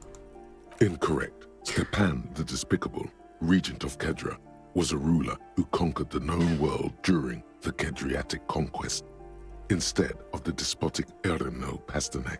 Would you try again? I'm trapped. Unknown world, instead of the despotic. So, you've just mentioned Erno Pasternak, so it's Kedra. Incorrect. Kedra is a large nation in the mid-northern area of the Mawindi Isola, north of the Occident, between the Ilmarin mountain range and the Recentic Mare Interregnum. Care to try again? Erno Pasternak? Correct. There have been a number of counter or false innocences, some assumed to have innocentic qualities, some who just thought so themselves. Occasionally, they have the support of a faction inside the ecclesiastic organization, and accusations of foul play have arisen. The most famous and important of these was Erno Pasternak. He was into torture, despotism, hymns, cannons, and world conquest, but got defeated and humiliated by Stepan the Despicable of Kedra. Interesting. All of those answers were almost correct. That's kind of neat. Because Stefan defeated him and was from Kedra, but only Erno was the actual correct answer. Final stretch. You've come so far. and learn so much. This is the most important one. Question 4. Who was the greatest innocence? The most important of them all. The most precious to humankind. Come on, book. We're 20 minutes late for our meeting. I've got it, honest. Okay, are you sure this time? I'll bite, hit me. Of course, this is my thing. The reason I exist in this world. The correct answer is Franco Negro. You're absolutely certain of this? 0 doubts. While it was actually her. Franco Negro. Incorrect. While Franco Negro built concrete churches and cathedrals, and while many people, especially the Mesk, consider him a father figure, due to his militarism and nationalism, João Paulo Salomão Lopes de Fuego argues differently. Another choice, perhaps. Okay, so that is a commonly held belief, but this book disagrees. Okay. Oh yes, militarism and nationalism. My bad. Yes, obviously. Was it Dolores Day? Correct. Oh. The Mesk might see Franco Negro as the father of nations, but as of this century, there's been a great shift in attitude. Dolores Day has become widely regarded as the greatest innocence. A most radical change to the whole fabric of the world. Everything from inter-esolary travel to the connected world to 3 consecutive scientific revolutions can be traced back to her. Every decade that passes, she seems less human somehow, and more beautiful. And more beautiful, and more beautiful. This is an actual person slowly becoming not a person anymore, becoming a myth. Congratulations on finishing the test. The results and your subsequent grade have been calculated. You get an F for failure. Ha ha ha. You would have done better if you just left Dolores Day for the end. Dial the Dolores Day down a bit. Damn you, arrogant book. What's going on with you? The book is smart. Okay. Lieutenant stared at you, his visage unflinching. You are shouting at an inanimate object, like a real weirdo. No wonder you seem to have trouble with the right answers. Fuck you, book. Man, something's weird about this book. You should do something fun instead. Rock out. Forget about it. The book away. You know what? I preferred learning my alphabet. You know what? I'm going to start a tier list of books. There's the communist book. I don't remember what happens in it. There's sad book. There's Dick Mullen. Medical Purposes of the Pale. And Greatest Innocence. And I've rated them. And Greatest Innocence is is in there with the racist mark, I guess. Sure. This door has been closed. No reply. Okay. So,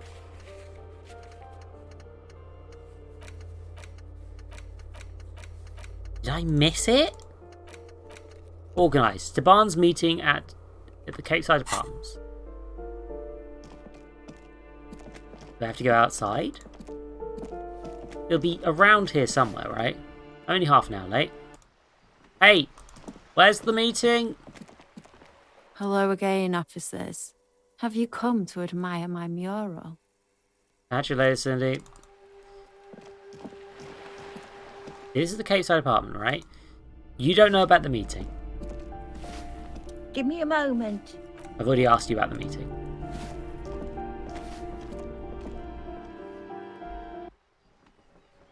Oh, this door's open now. Hello. As you approach the metal grille, you can hear several voices having what appears to be an animated discussion. This must be it. Beyond this door lies the beating heart of radical communism in Martinez. Yeah, maybe I should put on a rhetoric shirt. Somehow, the night air softens the smell of trash and sea brine. As the breeze pulls through the canvas like a shuttle through a loom, you catch a hint of something unexpected, something earthy, warm, and burnt. The acrid smell of failure. I can smell communist.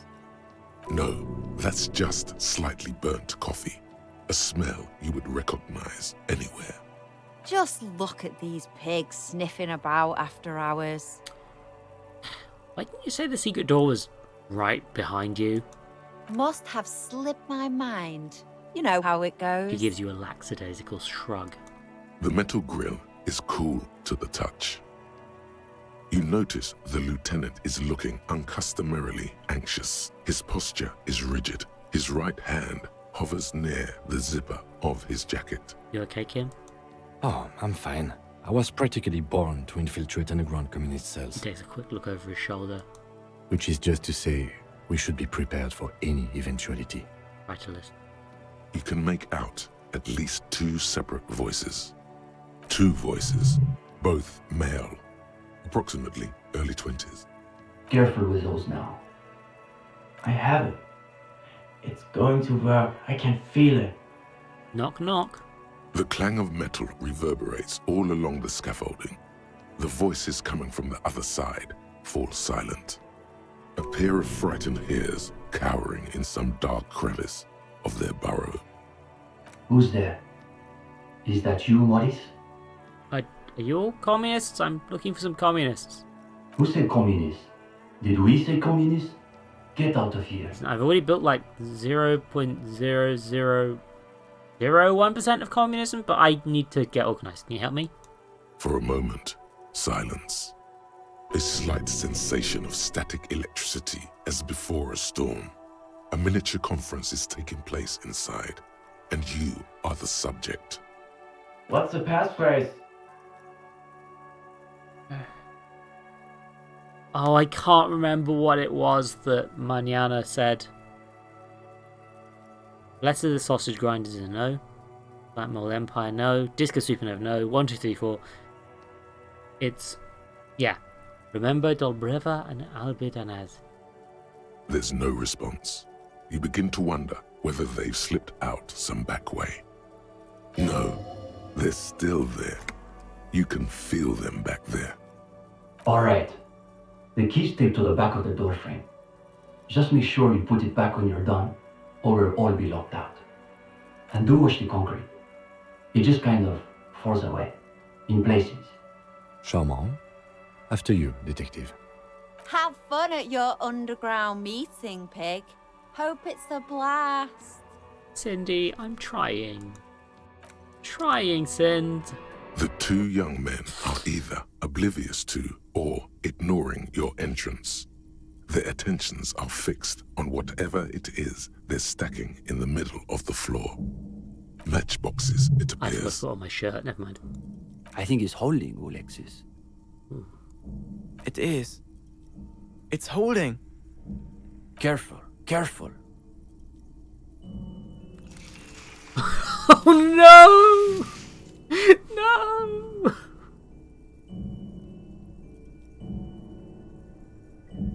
Damn, hardly any difference.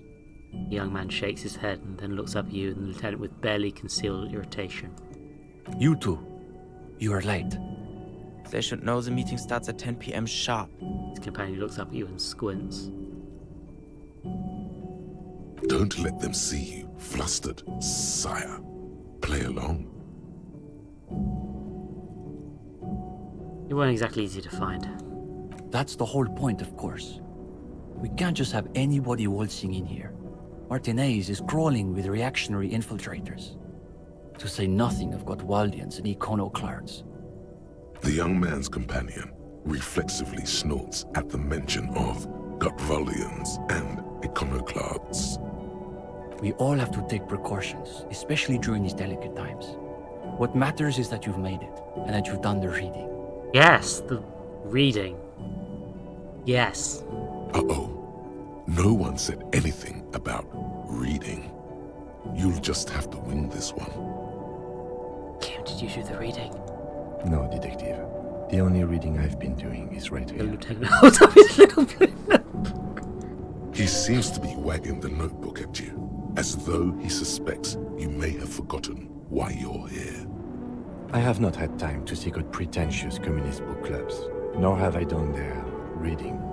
It doesn't sound like they've done the reading, Steban. Well, this is getting awkward.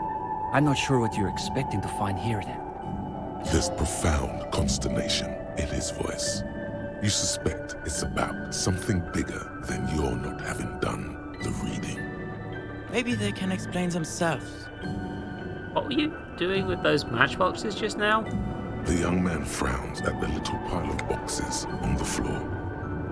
Nothing, just messing around until the meeting started. They're watching those matchboxes awfully intently for two guys who are just messing around.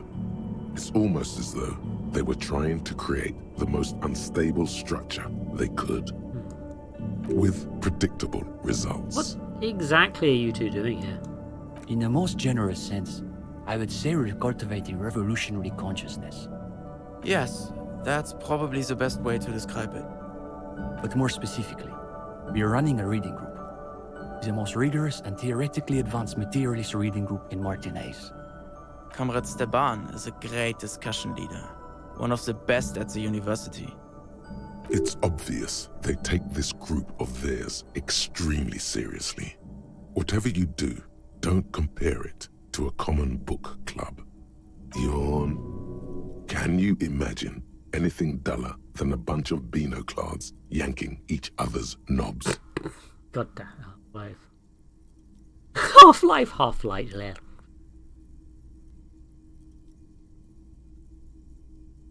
Is striking square off in theory combat? We have been known to get into some spirited debates, but it's always in service of our larger intellectual and ideological project. Precisely. We are not interested in senseless parroting. We like to read critically. Good.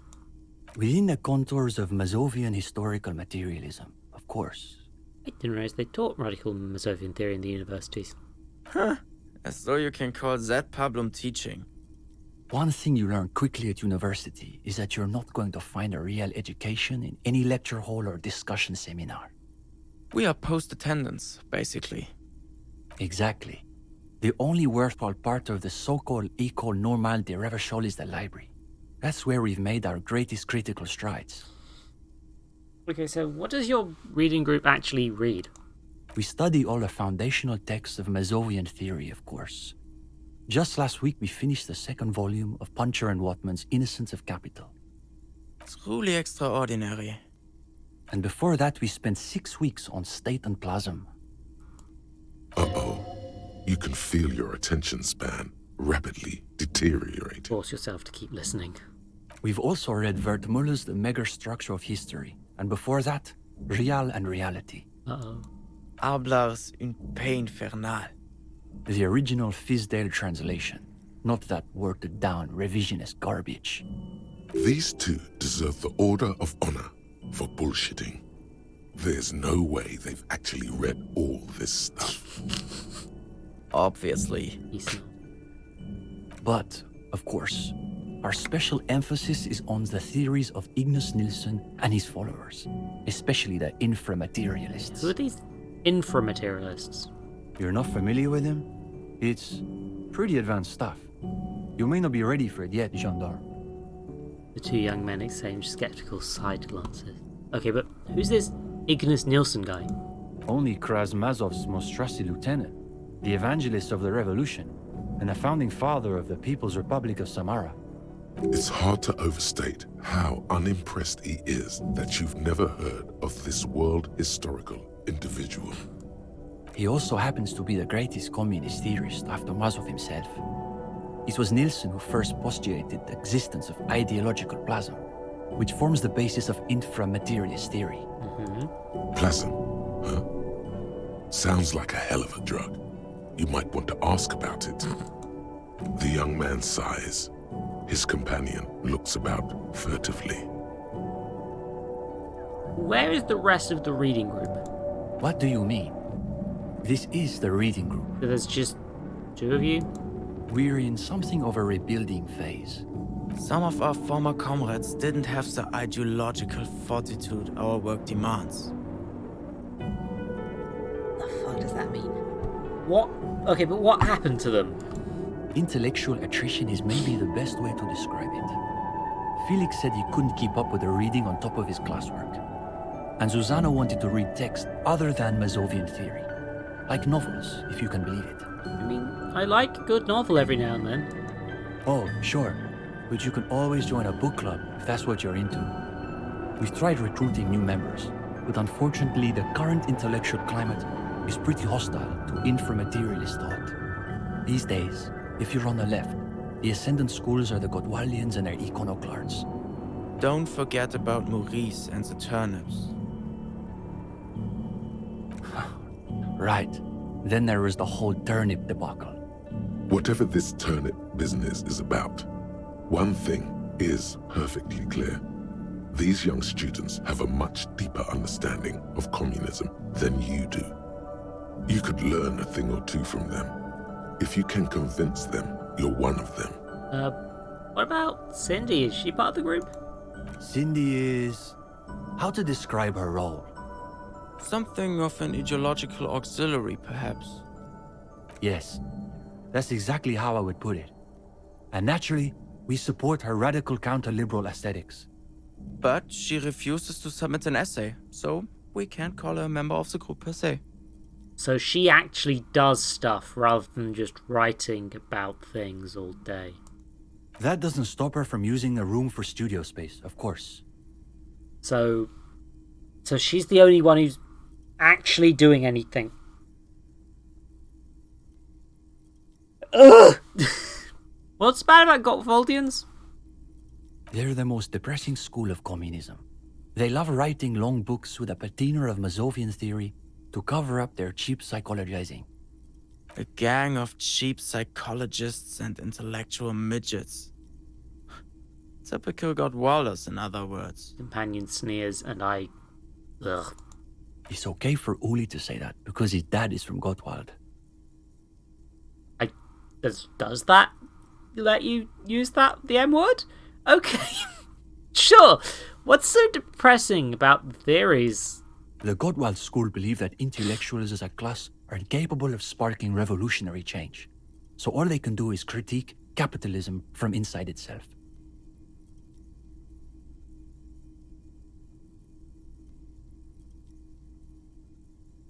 So they're correct. Okay.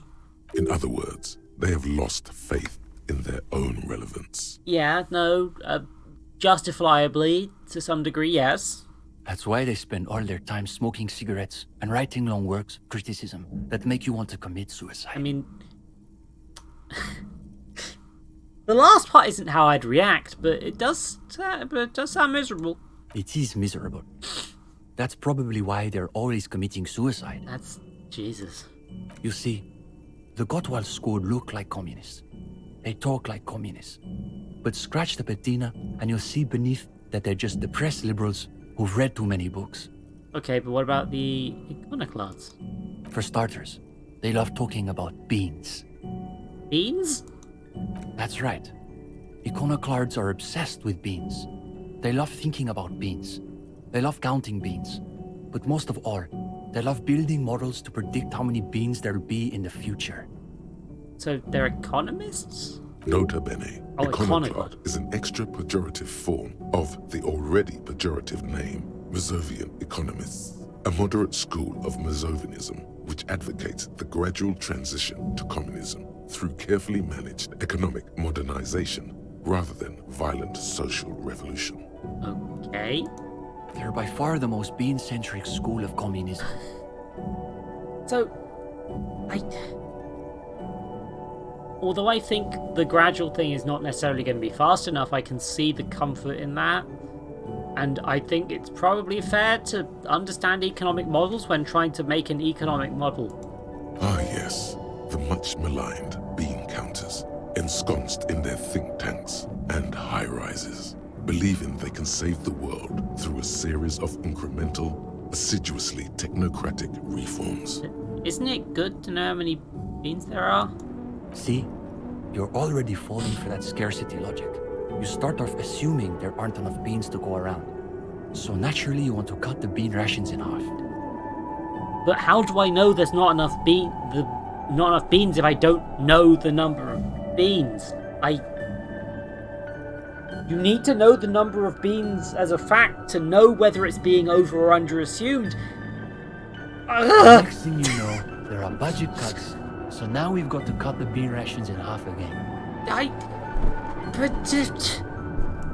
You see, iconoclasts claim to be communists, but in reality they're just liberals with hard-ons for spreadsheets. What about the liberals? Are they liberals too?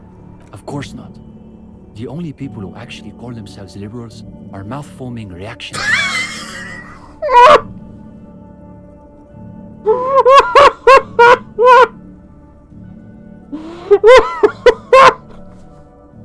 Fucking hell. Basically indistinguishable from fascists.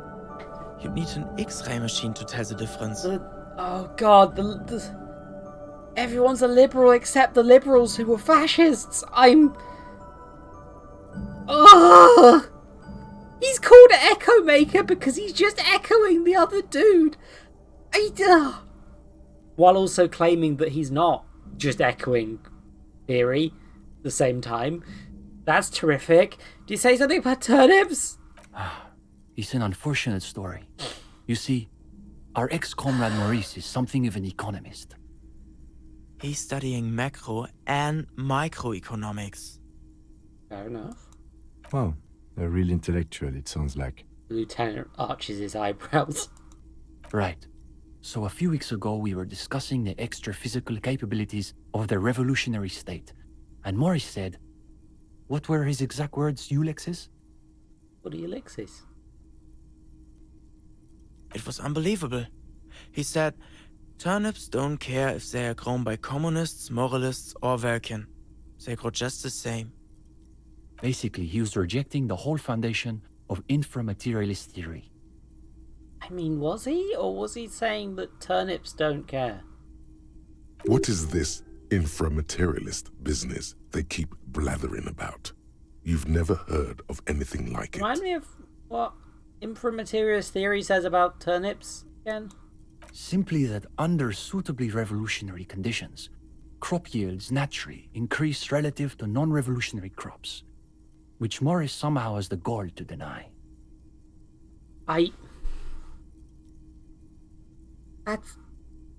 The turnips themselves don't care. They don't have consciousness. It's the farmers that are being affected. My guy, you're mistaking correlation for causation? Susanna said that he has been hanging out with some non-communists lately. Terrible. For us, the question boiled down to, if you don't even accept the basic ideas of Nielsen and inframaterialist theory, why are you in the reading group? So you expelled Maurice from the reading group over an argument about turnips? Well, it wasn't so much that he was expelled. He just quit coming. We haven't seen him around for weeks. I can fucking blame him. Maybe he's off growing turnips. Perhaps. Go ahead. Did this reading group have anything to do with the lynching? Lynching? No. We're not an operational cell. We think of ourselves as more of an intellectual vanguard. Is your reading group affiliated with the Union? How? No, we're an independent organization. We acknowledge and respect the Union's efforts, but our interests are more theoretical than Mr. Clare's. He speaks the truth. Okay, but what's your group's stance on the lynching? Our stance? What? Does he want to know if the SRV has established a party line on the lynchings in Martinez? The two young men look at one another. The SRV refers to the People's Republic of Samara, established as a socialist utopia by survivors of the revolution. It has since degenerated into a bureaucratic workers' state under the decades-long rule of President Sapormat Sport Galazinski. I can think the SRV might be a real country that I don't want to say in case I'm wrong. Because, you know, I'd like to be correct when I say nonsense on the internet. So, historically speaking, the SRV has supported direct action against right-wing paramilitary squads, especially when they are doing the Indo-Tribe's dirty work. Good point. So as a provisional matter, I can say we support it. Are they being sarcastic? You feel like you're caught in some elaborate joke labyrinth, but it's impossible to see your way through. It's always that way. Beneath the crust of irony, there's a molten sincerity that threatens to erupt forth. You may witness it. So what's your stance on crime in general? That's easy. Crime is simply the inevitable expression of the injustice and incoherence embedded within capitalism itself. It's a symptom, in other words, not a cause. He raises his hand as though this is all there is to say on the subject of crime. Thanks, Robin. I'm going to eat 4 marshmallows now. Time to eat 4 marshmallows. 4! They're getting worse as time goes on. Yum, yum! His companion can barely suppress a yawn. Are there any operational communists in Martinez? No, unfortunately. The communards were hunted down and killed nearly to a man. All that's left of them are bones and old rifles. Okay, Robin. So the bag contains 1,000 grams of marshmallows in total. And currently, I would say there are about 500 grams of marshmallows left. Minerva is a monster and posted me these. And this is my life now. Also, I want to be clear. My family made Rice Krispie cakes using these, and I've put them in hot chocolate and stuff like that. I haven't just been eating these marshmallows on stream. In fact, they work better as ingredients than they do as just raw marshmallow. And yeah, I've still been eating these since last Halloween. Down killed. They all got shot in the head just like the anarchists. The Insulindian deluge wiped out an entire generation of communists. Afterward, they were all bulldozed into mass graves. Young man looks slightly queasy at the thought. His friend, though, seems oddly unmoved. On the contrary, he appears to be savoring the thought of so many people shot in the head, regardless of their beliefs. Oh. Mark it. There's something sinister in that one. A moment of silence. They're waiting for you to speak. Is the reading group accepting new members? We typically only accept new members once per semester. There's this whole process with essays and presentations on assigned topics. Have a nice lunch, Silver. The young man turns to his companion. But given that we have some extra seating at the moment, I guess we could be convinced to expedite an application or two. Steban, you can't be serious. For these gendarmes? I am serious. As materialists, we've got to adapt to conditions as they are. Besides, he'll still need to pass the interview portion of the entrance process. Turns back to you. Assuming he's even still interested, that is. Voracious bibliophilic Terrathorn. That's an... It's a white check, so I can retry it. You know what? It's time for me to press the button, chat. Chat, I need you to help me become a communist by helping me press this, by helping boost my composure. I need the composure boost. I need it. I'm already wearing. I could change outfits, I think, but the thing is, they won't accept it, right? Well. Hey. What's there to be scared of? You've really been cracking the books these last few days. You can go toe-to-intellectual toe with any reading group in Martinez. Yeah, no, I think actually reading so much that I got late actually helped. You've spent a not inconsiderable amount of time arranging the works in your mental library by theme and period. All the ideas and references you'll need are ready at hand. Now, chin up. You've got this. This is just the group I've been looking for. When do we start? Oh, you want to start now? Sure, We can manage that. He looks to his companion and back at you. You've caught him off balance. The momentum is already in your favor. Go ahead and take a seat. Since we haven't had time to prepare an exhaustive questionnaire, I think we can keep this interview more freeform. Why don't you tell us a bit about the books you're interested in, and we'll just see where the conversation goes. I'm more into...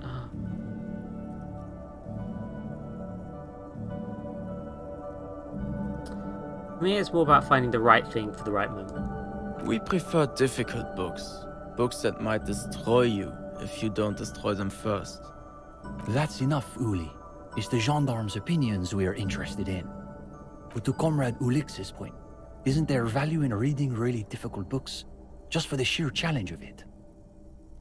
I tried reading this extremely depressing Guardian novel. Oh, right. 16 Days of Coldest, whatever. What was your take on it? This is a good start. They're starting to loosen up. You feel relaxed and in control. You ably summarize the novel's characters and themes. But eventually I finished it, however much physical pain it caused me. Sounds to me like a typical bourgeois social novel, designed to assuage the egos of frustrated housewives and win international awards. And Gradian realism is the worst realism. It's nearly as bad as Gottwaldian critical theory. Makes you want to gouge your eyes out. Or better, gouge the author's eyes out. Yeah, you're really into violence, huh? These kids are eating out of your hand, practically. Another quarter of an hour disappears. The questions come rapid fire, but you have an answer for every one. Ooh. Now you can sense things starting to slow down. The interview must be reaching an inflection point. But now I'm curious. Do you think there's value in reading so-called practical non-fiction?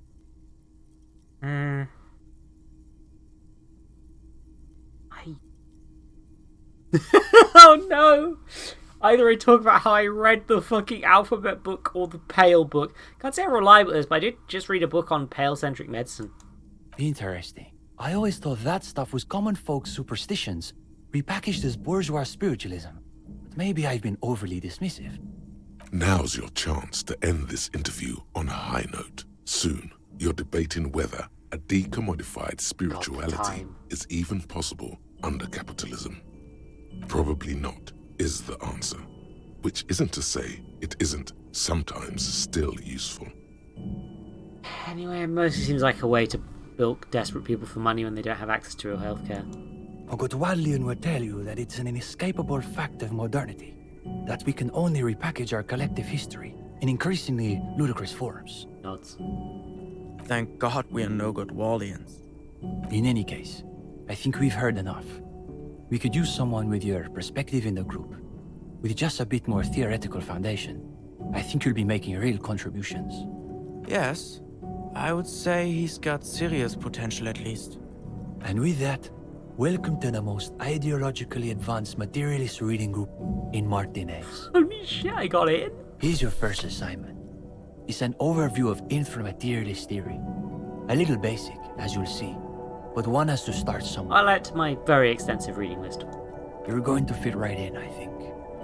Come back when you're done. We'll be here pretty much every night after 10 p.m. Do be sure to take your time with the reading. We'll be eager to hear your thoughts.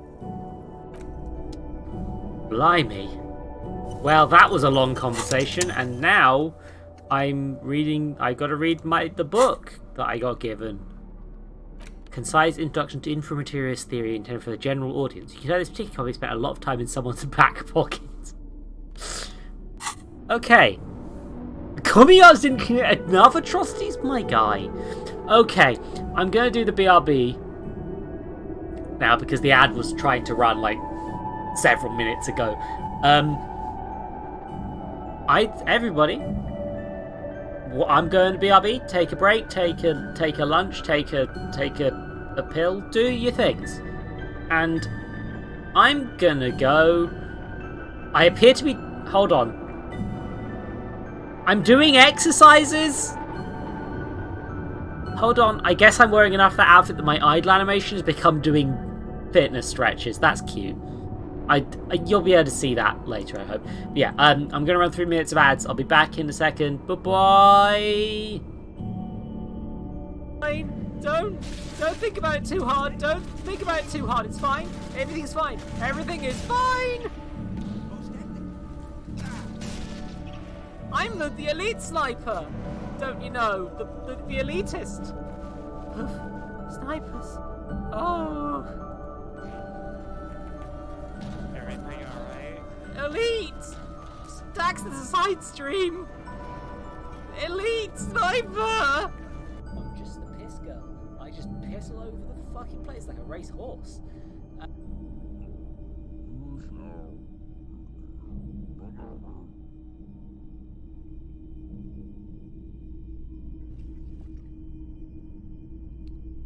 Bye, Death.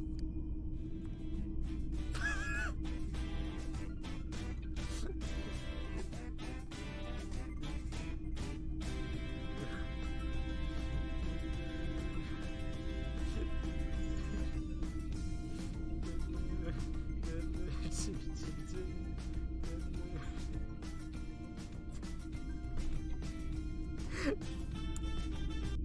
goblin ass.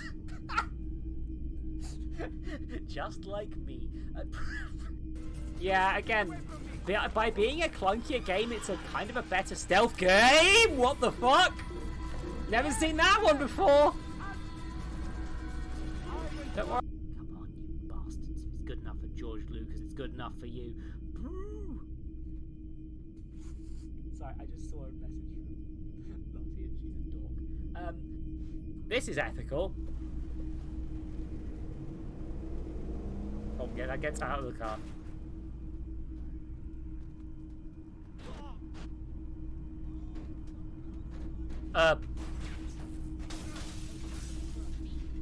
I'm noticing some minor glitches in this version that weren't in the original.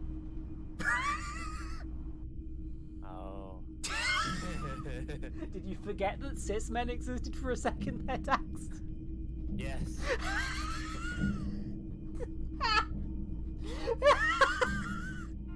Oh yeah, you can just change the eye expression or something with that. And it's toe options. You have to go to the main menu and Oh no! No! Oh, the seats!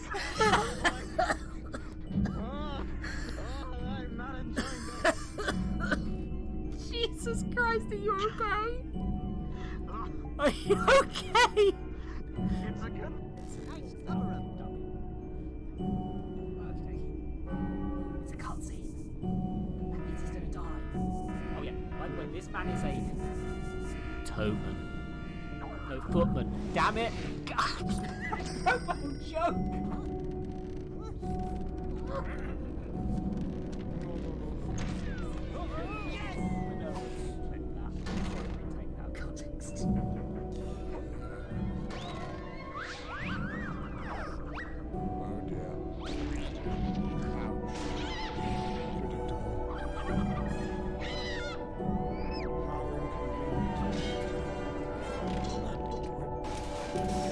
Sorry, bud. Don't really want to deal with your shit. I'll be honest. It's just so, you know. There we go. Problem solved.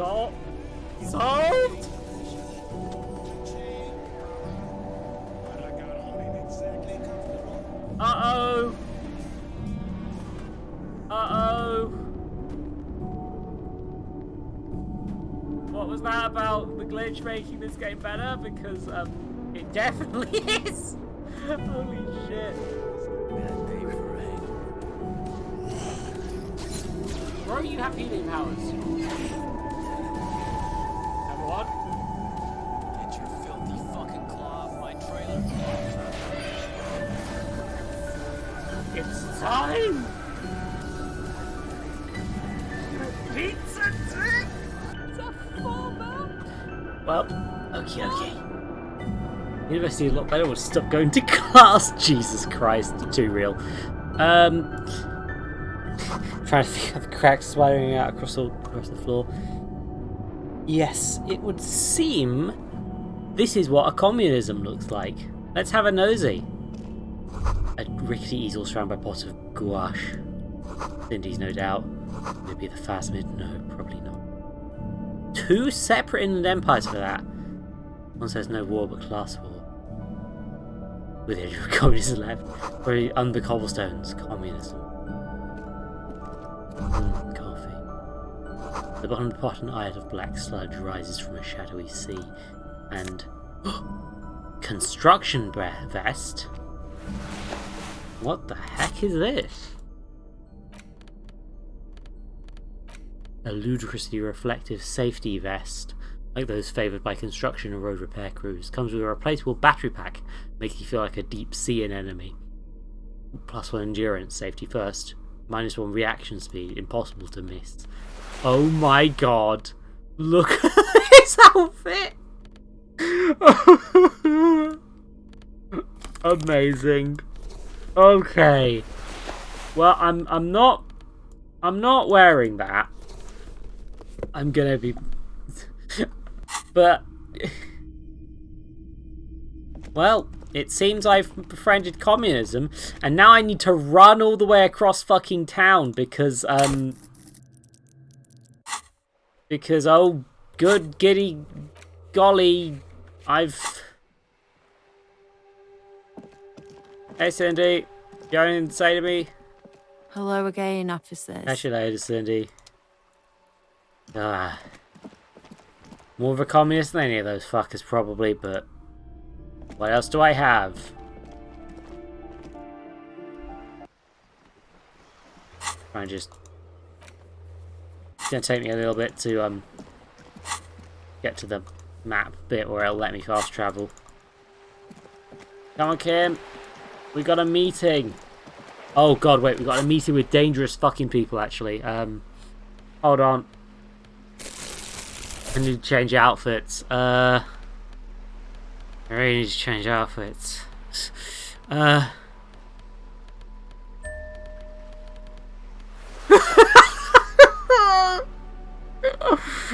Oh my god, what outfits can I construct? What outfits can I construct? Hold on.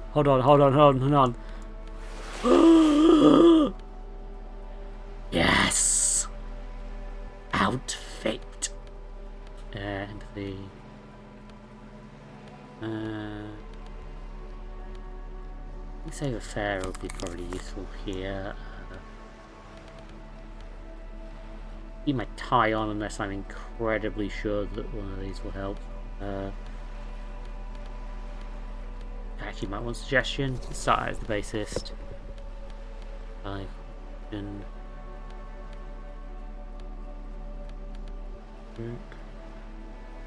Half light. I don't think half light's gonna. I think half light will make things worse. If I'm honest. Drama. I kind of want authority up. The suggestion will be good. Physical instrument is boosted. Okay, so I'll put on the rhetoric for next time, I guess. I want physical instrument. I think I want to just wear this, I'll be honest. Trousers work. By composure, it won't serve for physical instrument. Well, yeah. No, I'm good. Okay, Kim. Are we within range yet? Can we... Oh, yeah. I think we need to be, like, right in the middle of town for it to...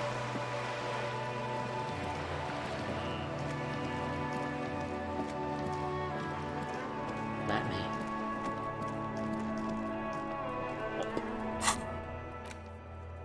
Which point? The fishing village, I believe, is where this is. The deal's going down. Past the village until you see the boardwalk. Gotcha. And then, fortunately, I'll be able to go to bed. Although I am going to, being that I want to be spotted, let's get my torch out, shall we?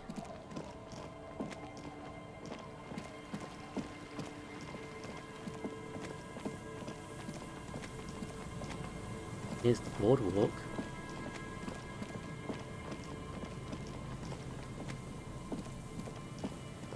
Where are they? Okay. Down here.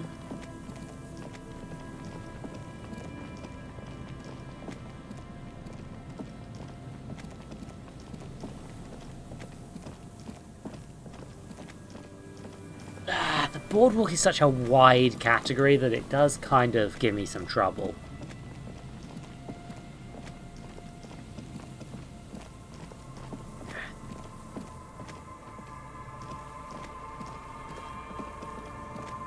Oink, oink.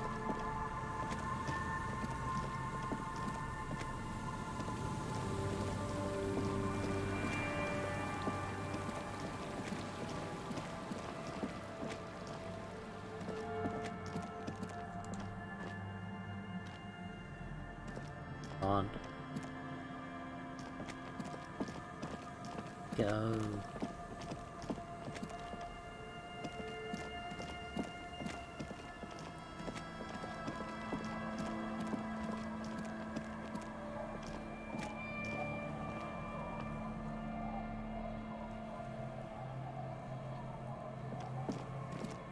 Where are they? There's...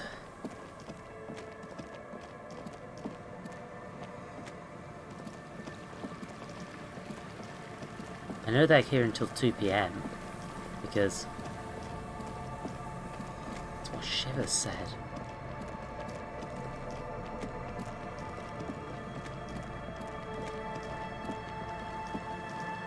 They're here.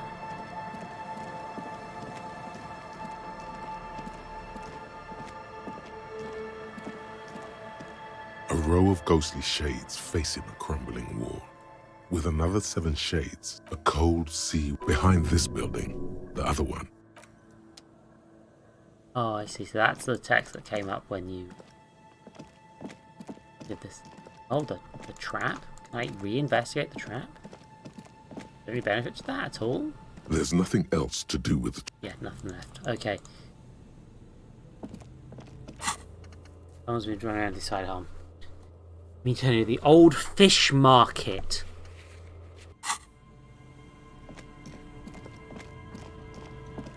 Okay, so there's a fish market. That's what I'm looking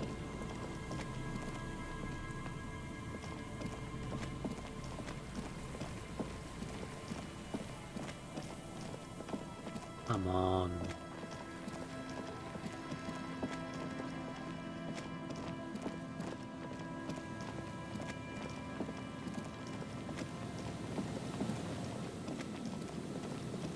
We're going to be on Land's End.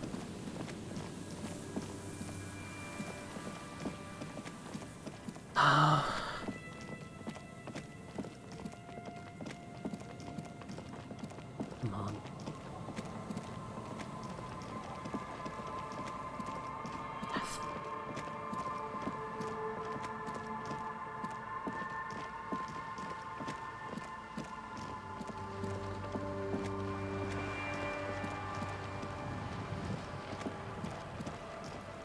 They're all in there.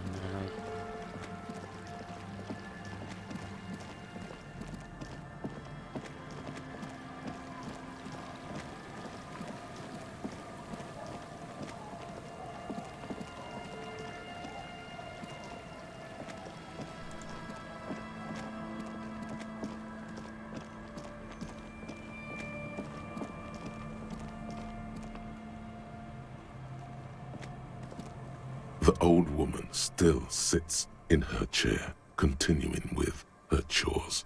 As she does so, she quietly hums to herself. The buzz of electric lights blends together with the slow rumble of the ocean waves at night. There's a gap where the name of that song should be. You should ask her about it right now. You still up? Yes, I can't really sleep anymore. Only a few hours a night. It happens when you grow older. He slushes the water in the bucket around for a bit. My suggestion is, don't grow any older than you already are. That's old enough. What's troubling your mind? What is the song you're humming? A lullaby my mother used to sing. I sang it to my kids too. It's an old Samaran children's song. What's it called? Surrender to the night. He replies, rocking back and forth. Sounds nice. Yes, it does.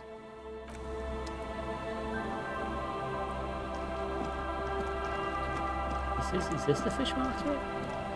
Aye, the sea's gonna calm down soon. I can feel it. The wind is turning southeast. What's on your mind, officer? The Amber does give me another shot here, but I'm gonna... Fuck it. Alcohol, man. That's it. What? Sounds closer than some obviously. Drunk dates. All we need is booze, the rest will follow. Funny. Funny sailor jokes. He nods without smiling. Sorry if I'm not laughing out loud, but the comedy has worn thin over the years. Great. Now you reminded her of the husband. Oof. It's okay. She just hasn't figured out how these things work between the sexes. Keep at it. She'll come around. I've tried every single potential option, and I don't know where I need to go. I've upset a woman, and I need to go fishing.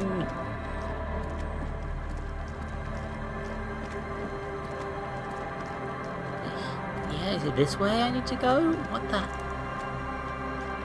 I planned this so meticulously, so carefully, to try and make sure that things... I didn't fuck something up, and yet I find myself here still.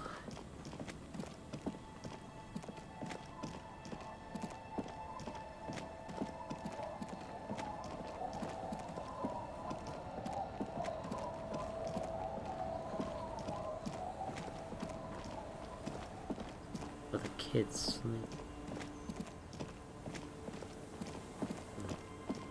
Drunks.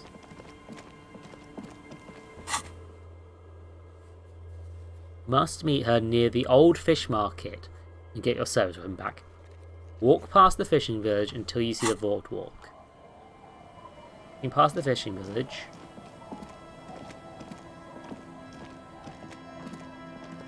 I now see the boardwalk.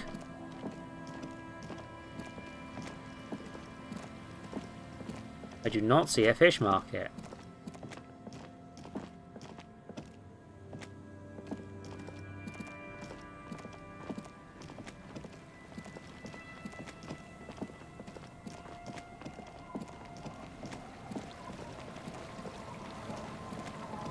I have accidentally activated the Steam overlay. Where the...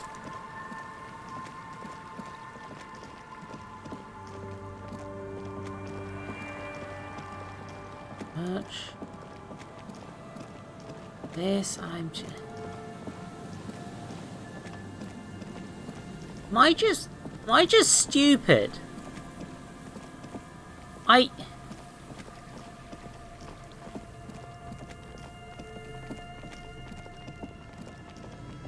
feel like I've searched the whole bloody peninsula at this point.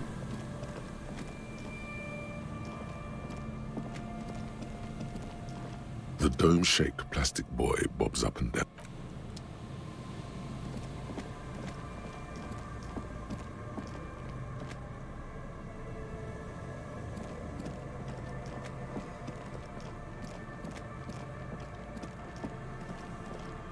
This?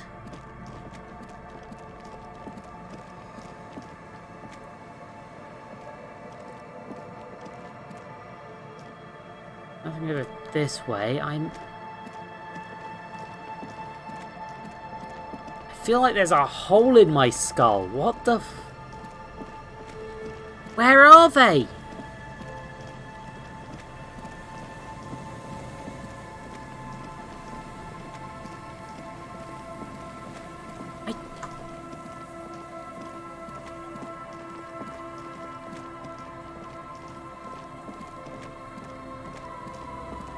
So up here?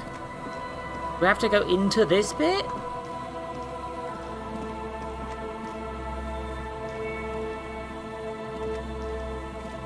Is this the fish market?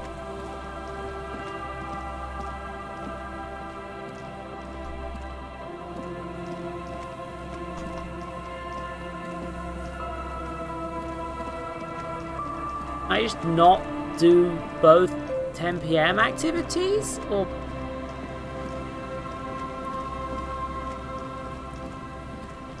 Like...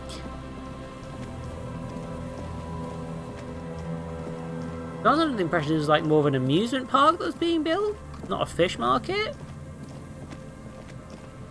This is the old, like, technology building.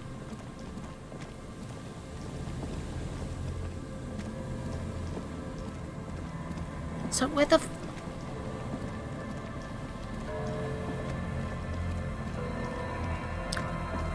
This is a backseating enabled moment.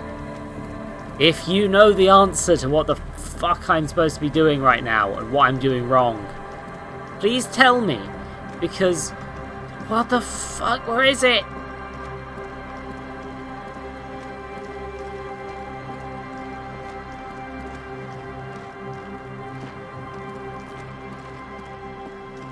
My brain is small and definitely human, and I don't know what's going on.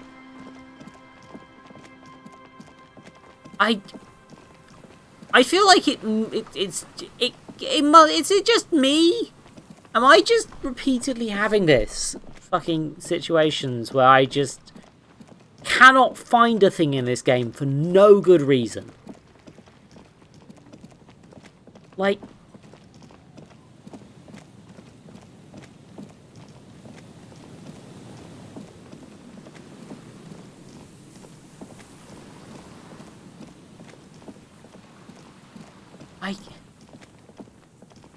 An old door, worn by...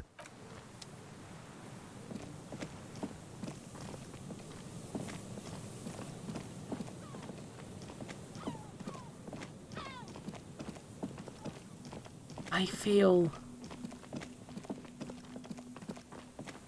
There's a bloody hole in my head or something.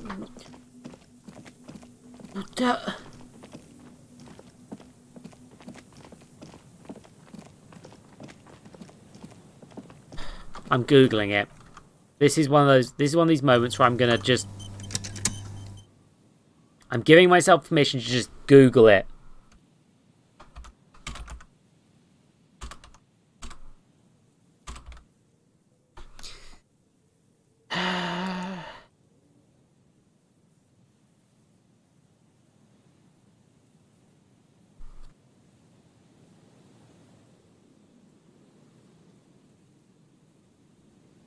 Okay. Might be a save and reload fixes it.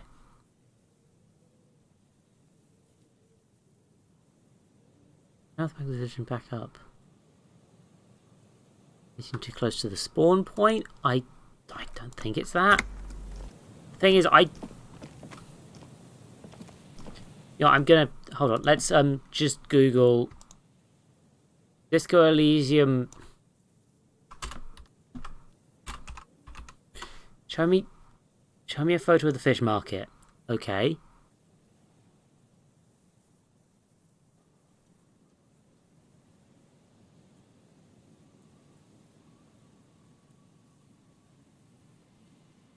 Market, please just show me a picture of the fish market. Okay.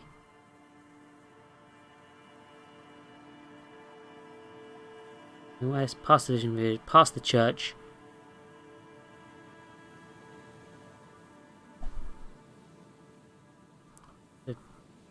Past the fishing village and the church. Dear person.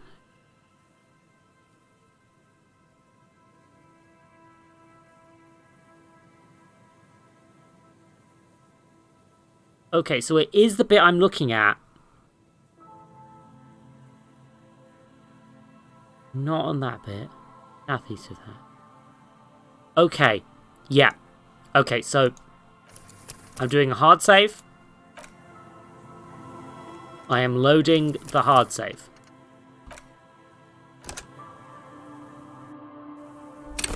This means that if that was a bug, I've dealt with it. And this should be the fish market, right? This big, obvious thing that I thought was a carnival, I guess they repurposed it as the fish market when the carnival thing didn't happen. It is the right time. They should be there from what I can tell. It's on this part of the boardwalk.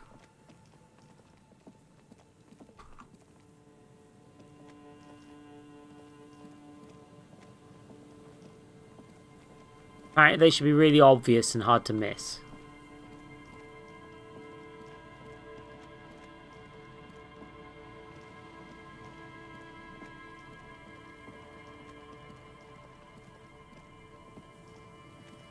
So I believe this is the fish market.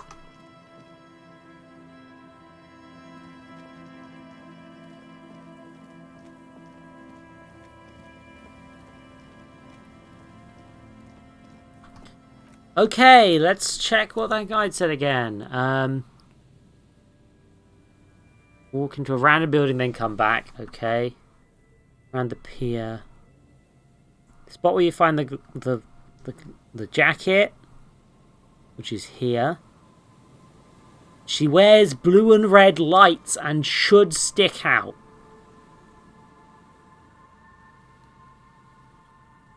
Southeast.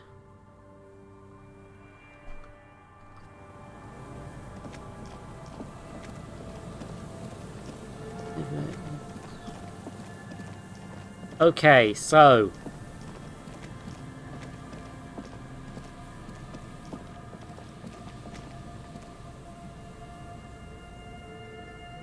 like southeast of Shit Stain Jacket. So she should be around this location, right?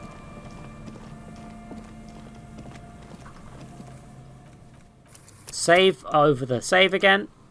I am literally going to quit to the main menu in order to and then reload this.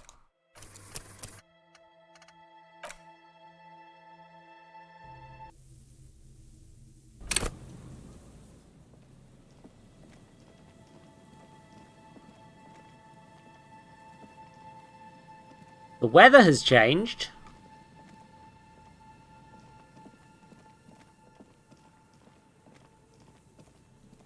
This is the fish market. Are you...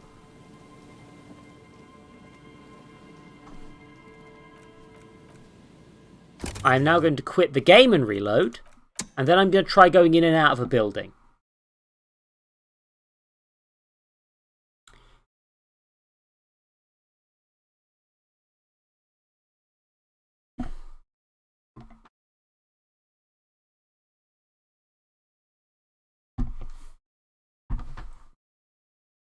This is thoroughly irritating.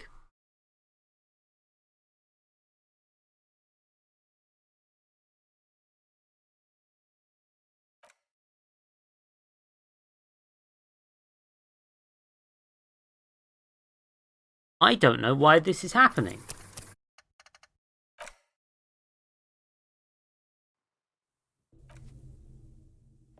That was not exactly where I was on the pier, but...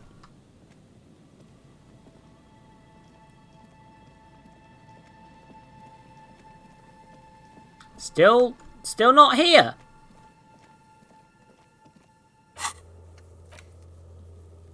Near the old fish market. 10 PM.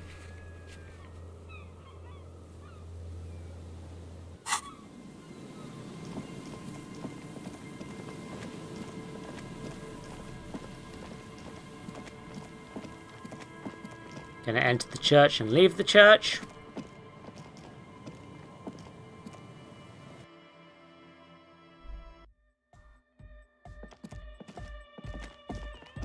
We will deal with the actual church stuff later.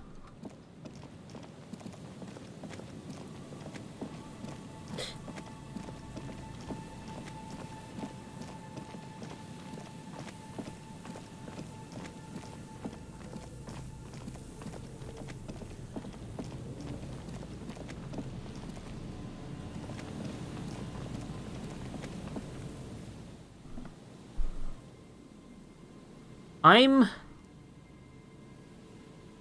incredibly pissed off at this point.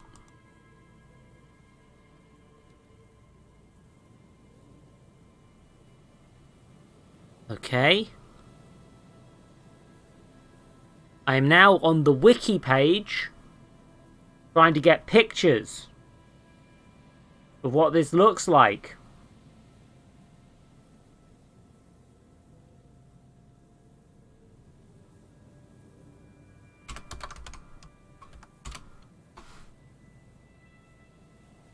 I have found an image.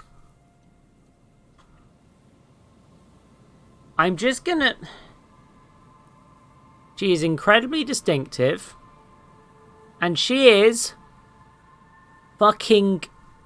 in the fucking fish market. She should be right next to this fucking, like...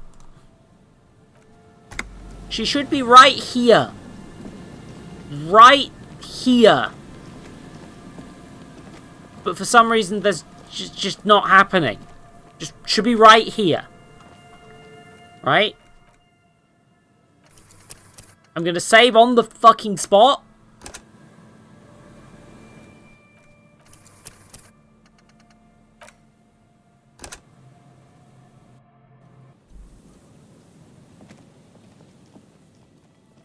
I'm...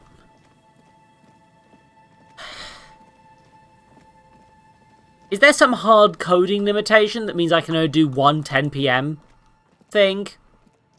Because that would be incredibly stupid, being that how I timed it incredibly carefully to allow for this. I'm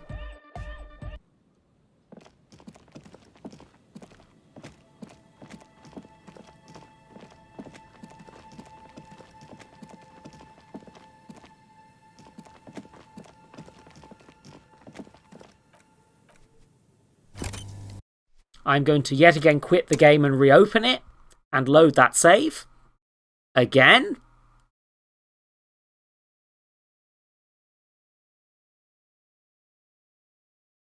And then if this doesn't work after this many tries, and my stream seems to be having fucking issues, of course. And if this doesn't work, I'm just ending the stream because I'm annoyed. I'm not putting up with this shit right now. I will...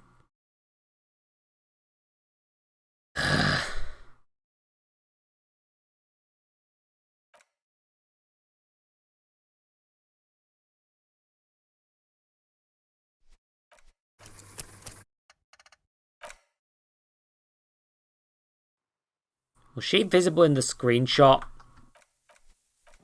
Hold on, no.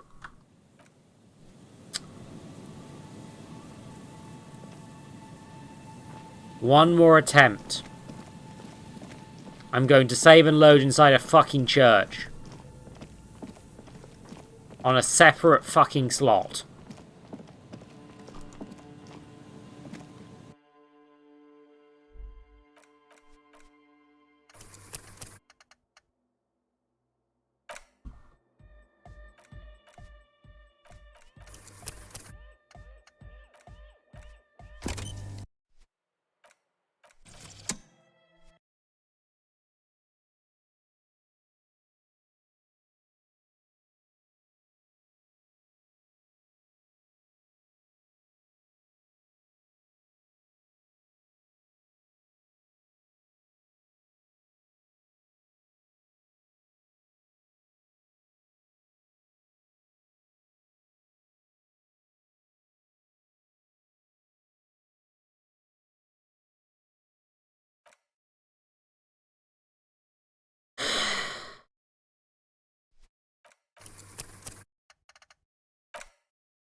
Thank you all for watching Disco Elysium. Thank you all for joining me on the stream.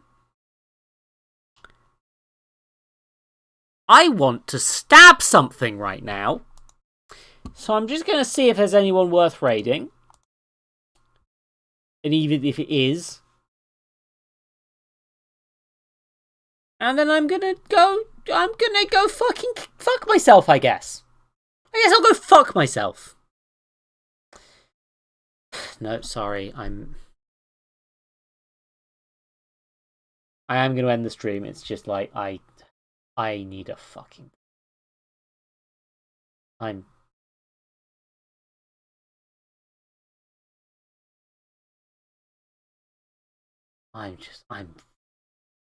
pissed today. This is... Yeah, I don't even have enough viewers worth raiding. Yeah, not worth it. Not even... As far as I can tell, that's just me at this point. Or possibly Silver lurking. Which means I've been talking to myself for the past fucking however long. I'm sorry,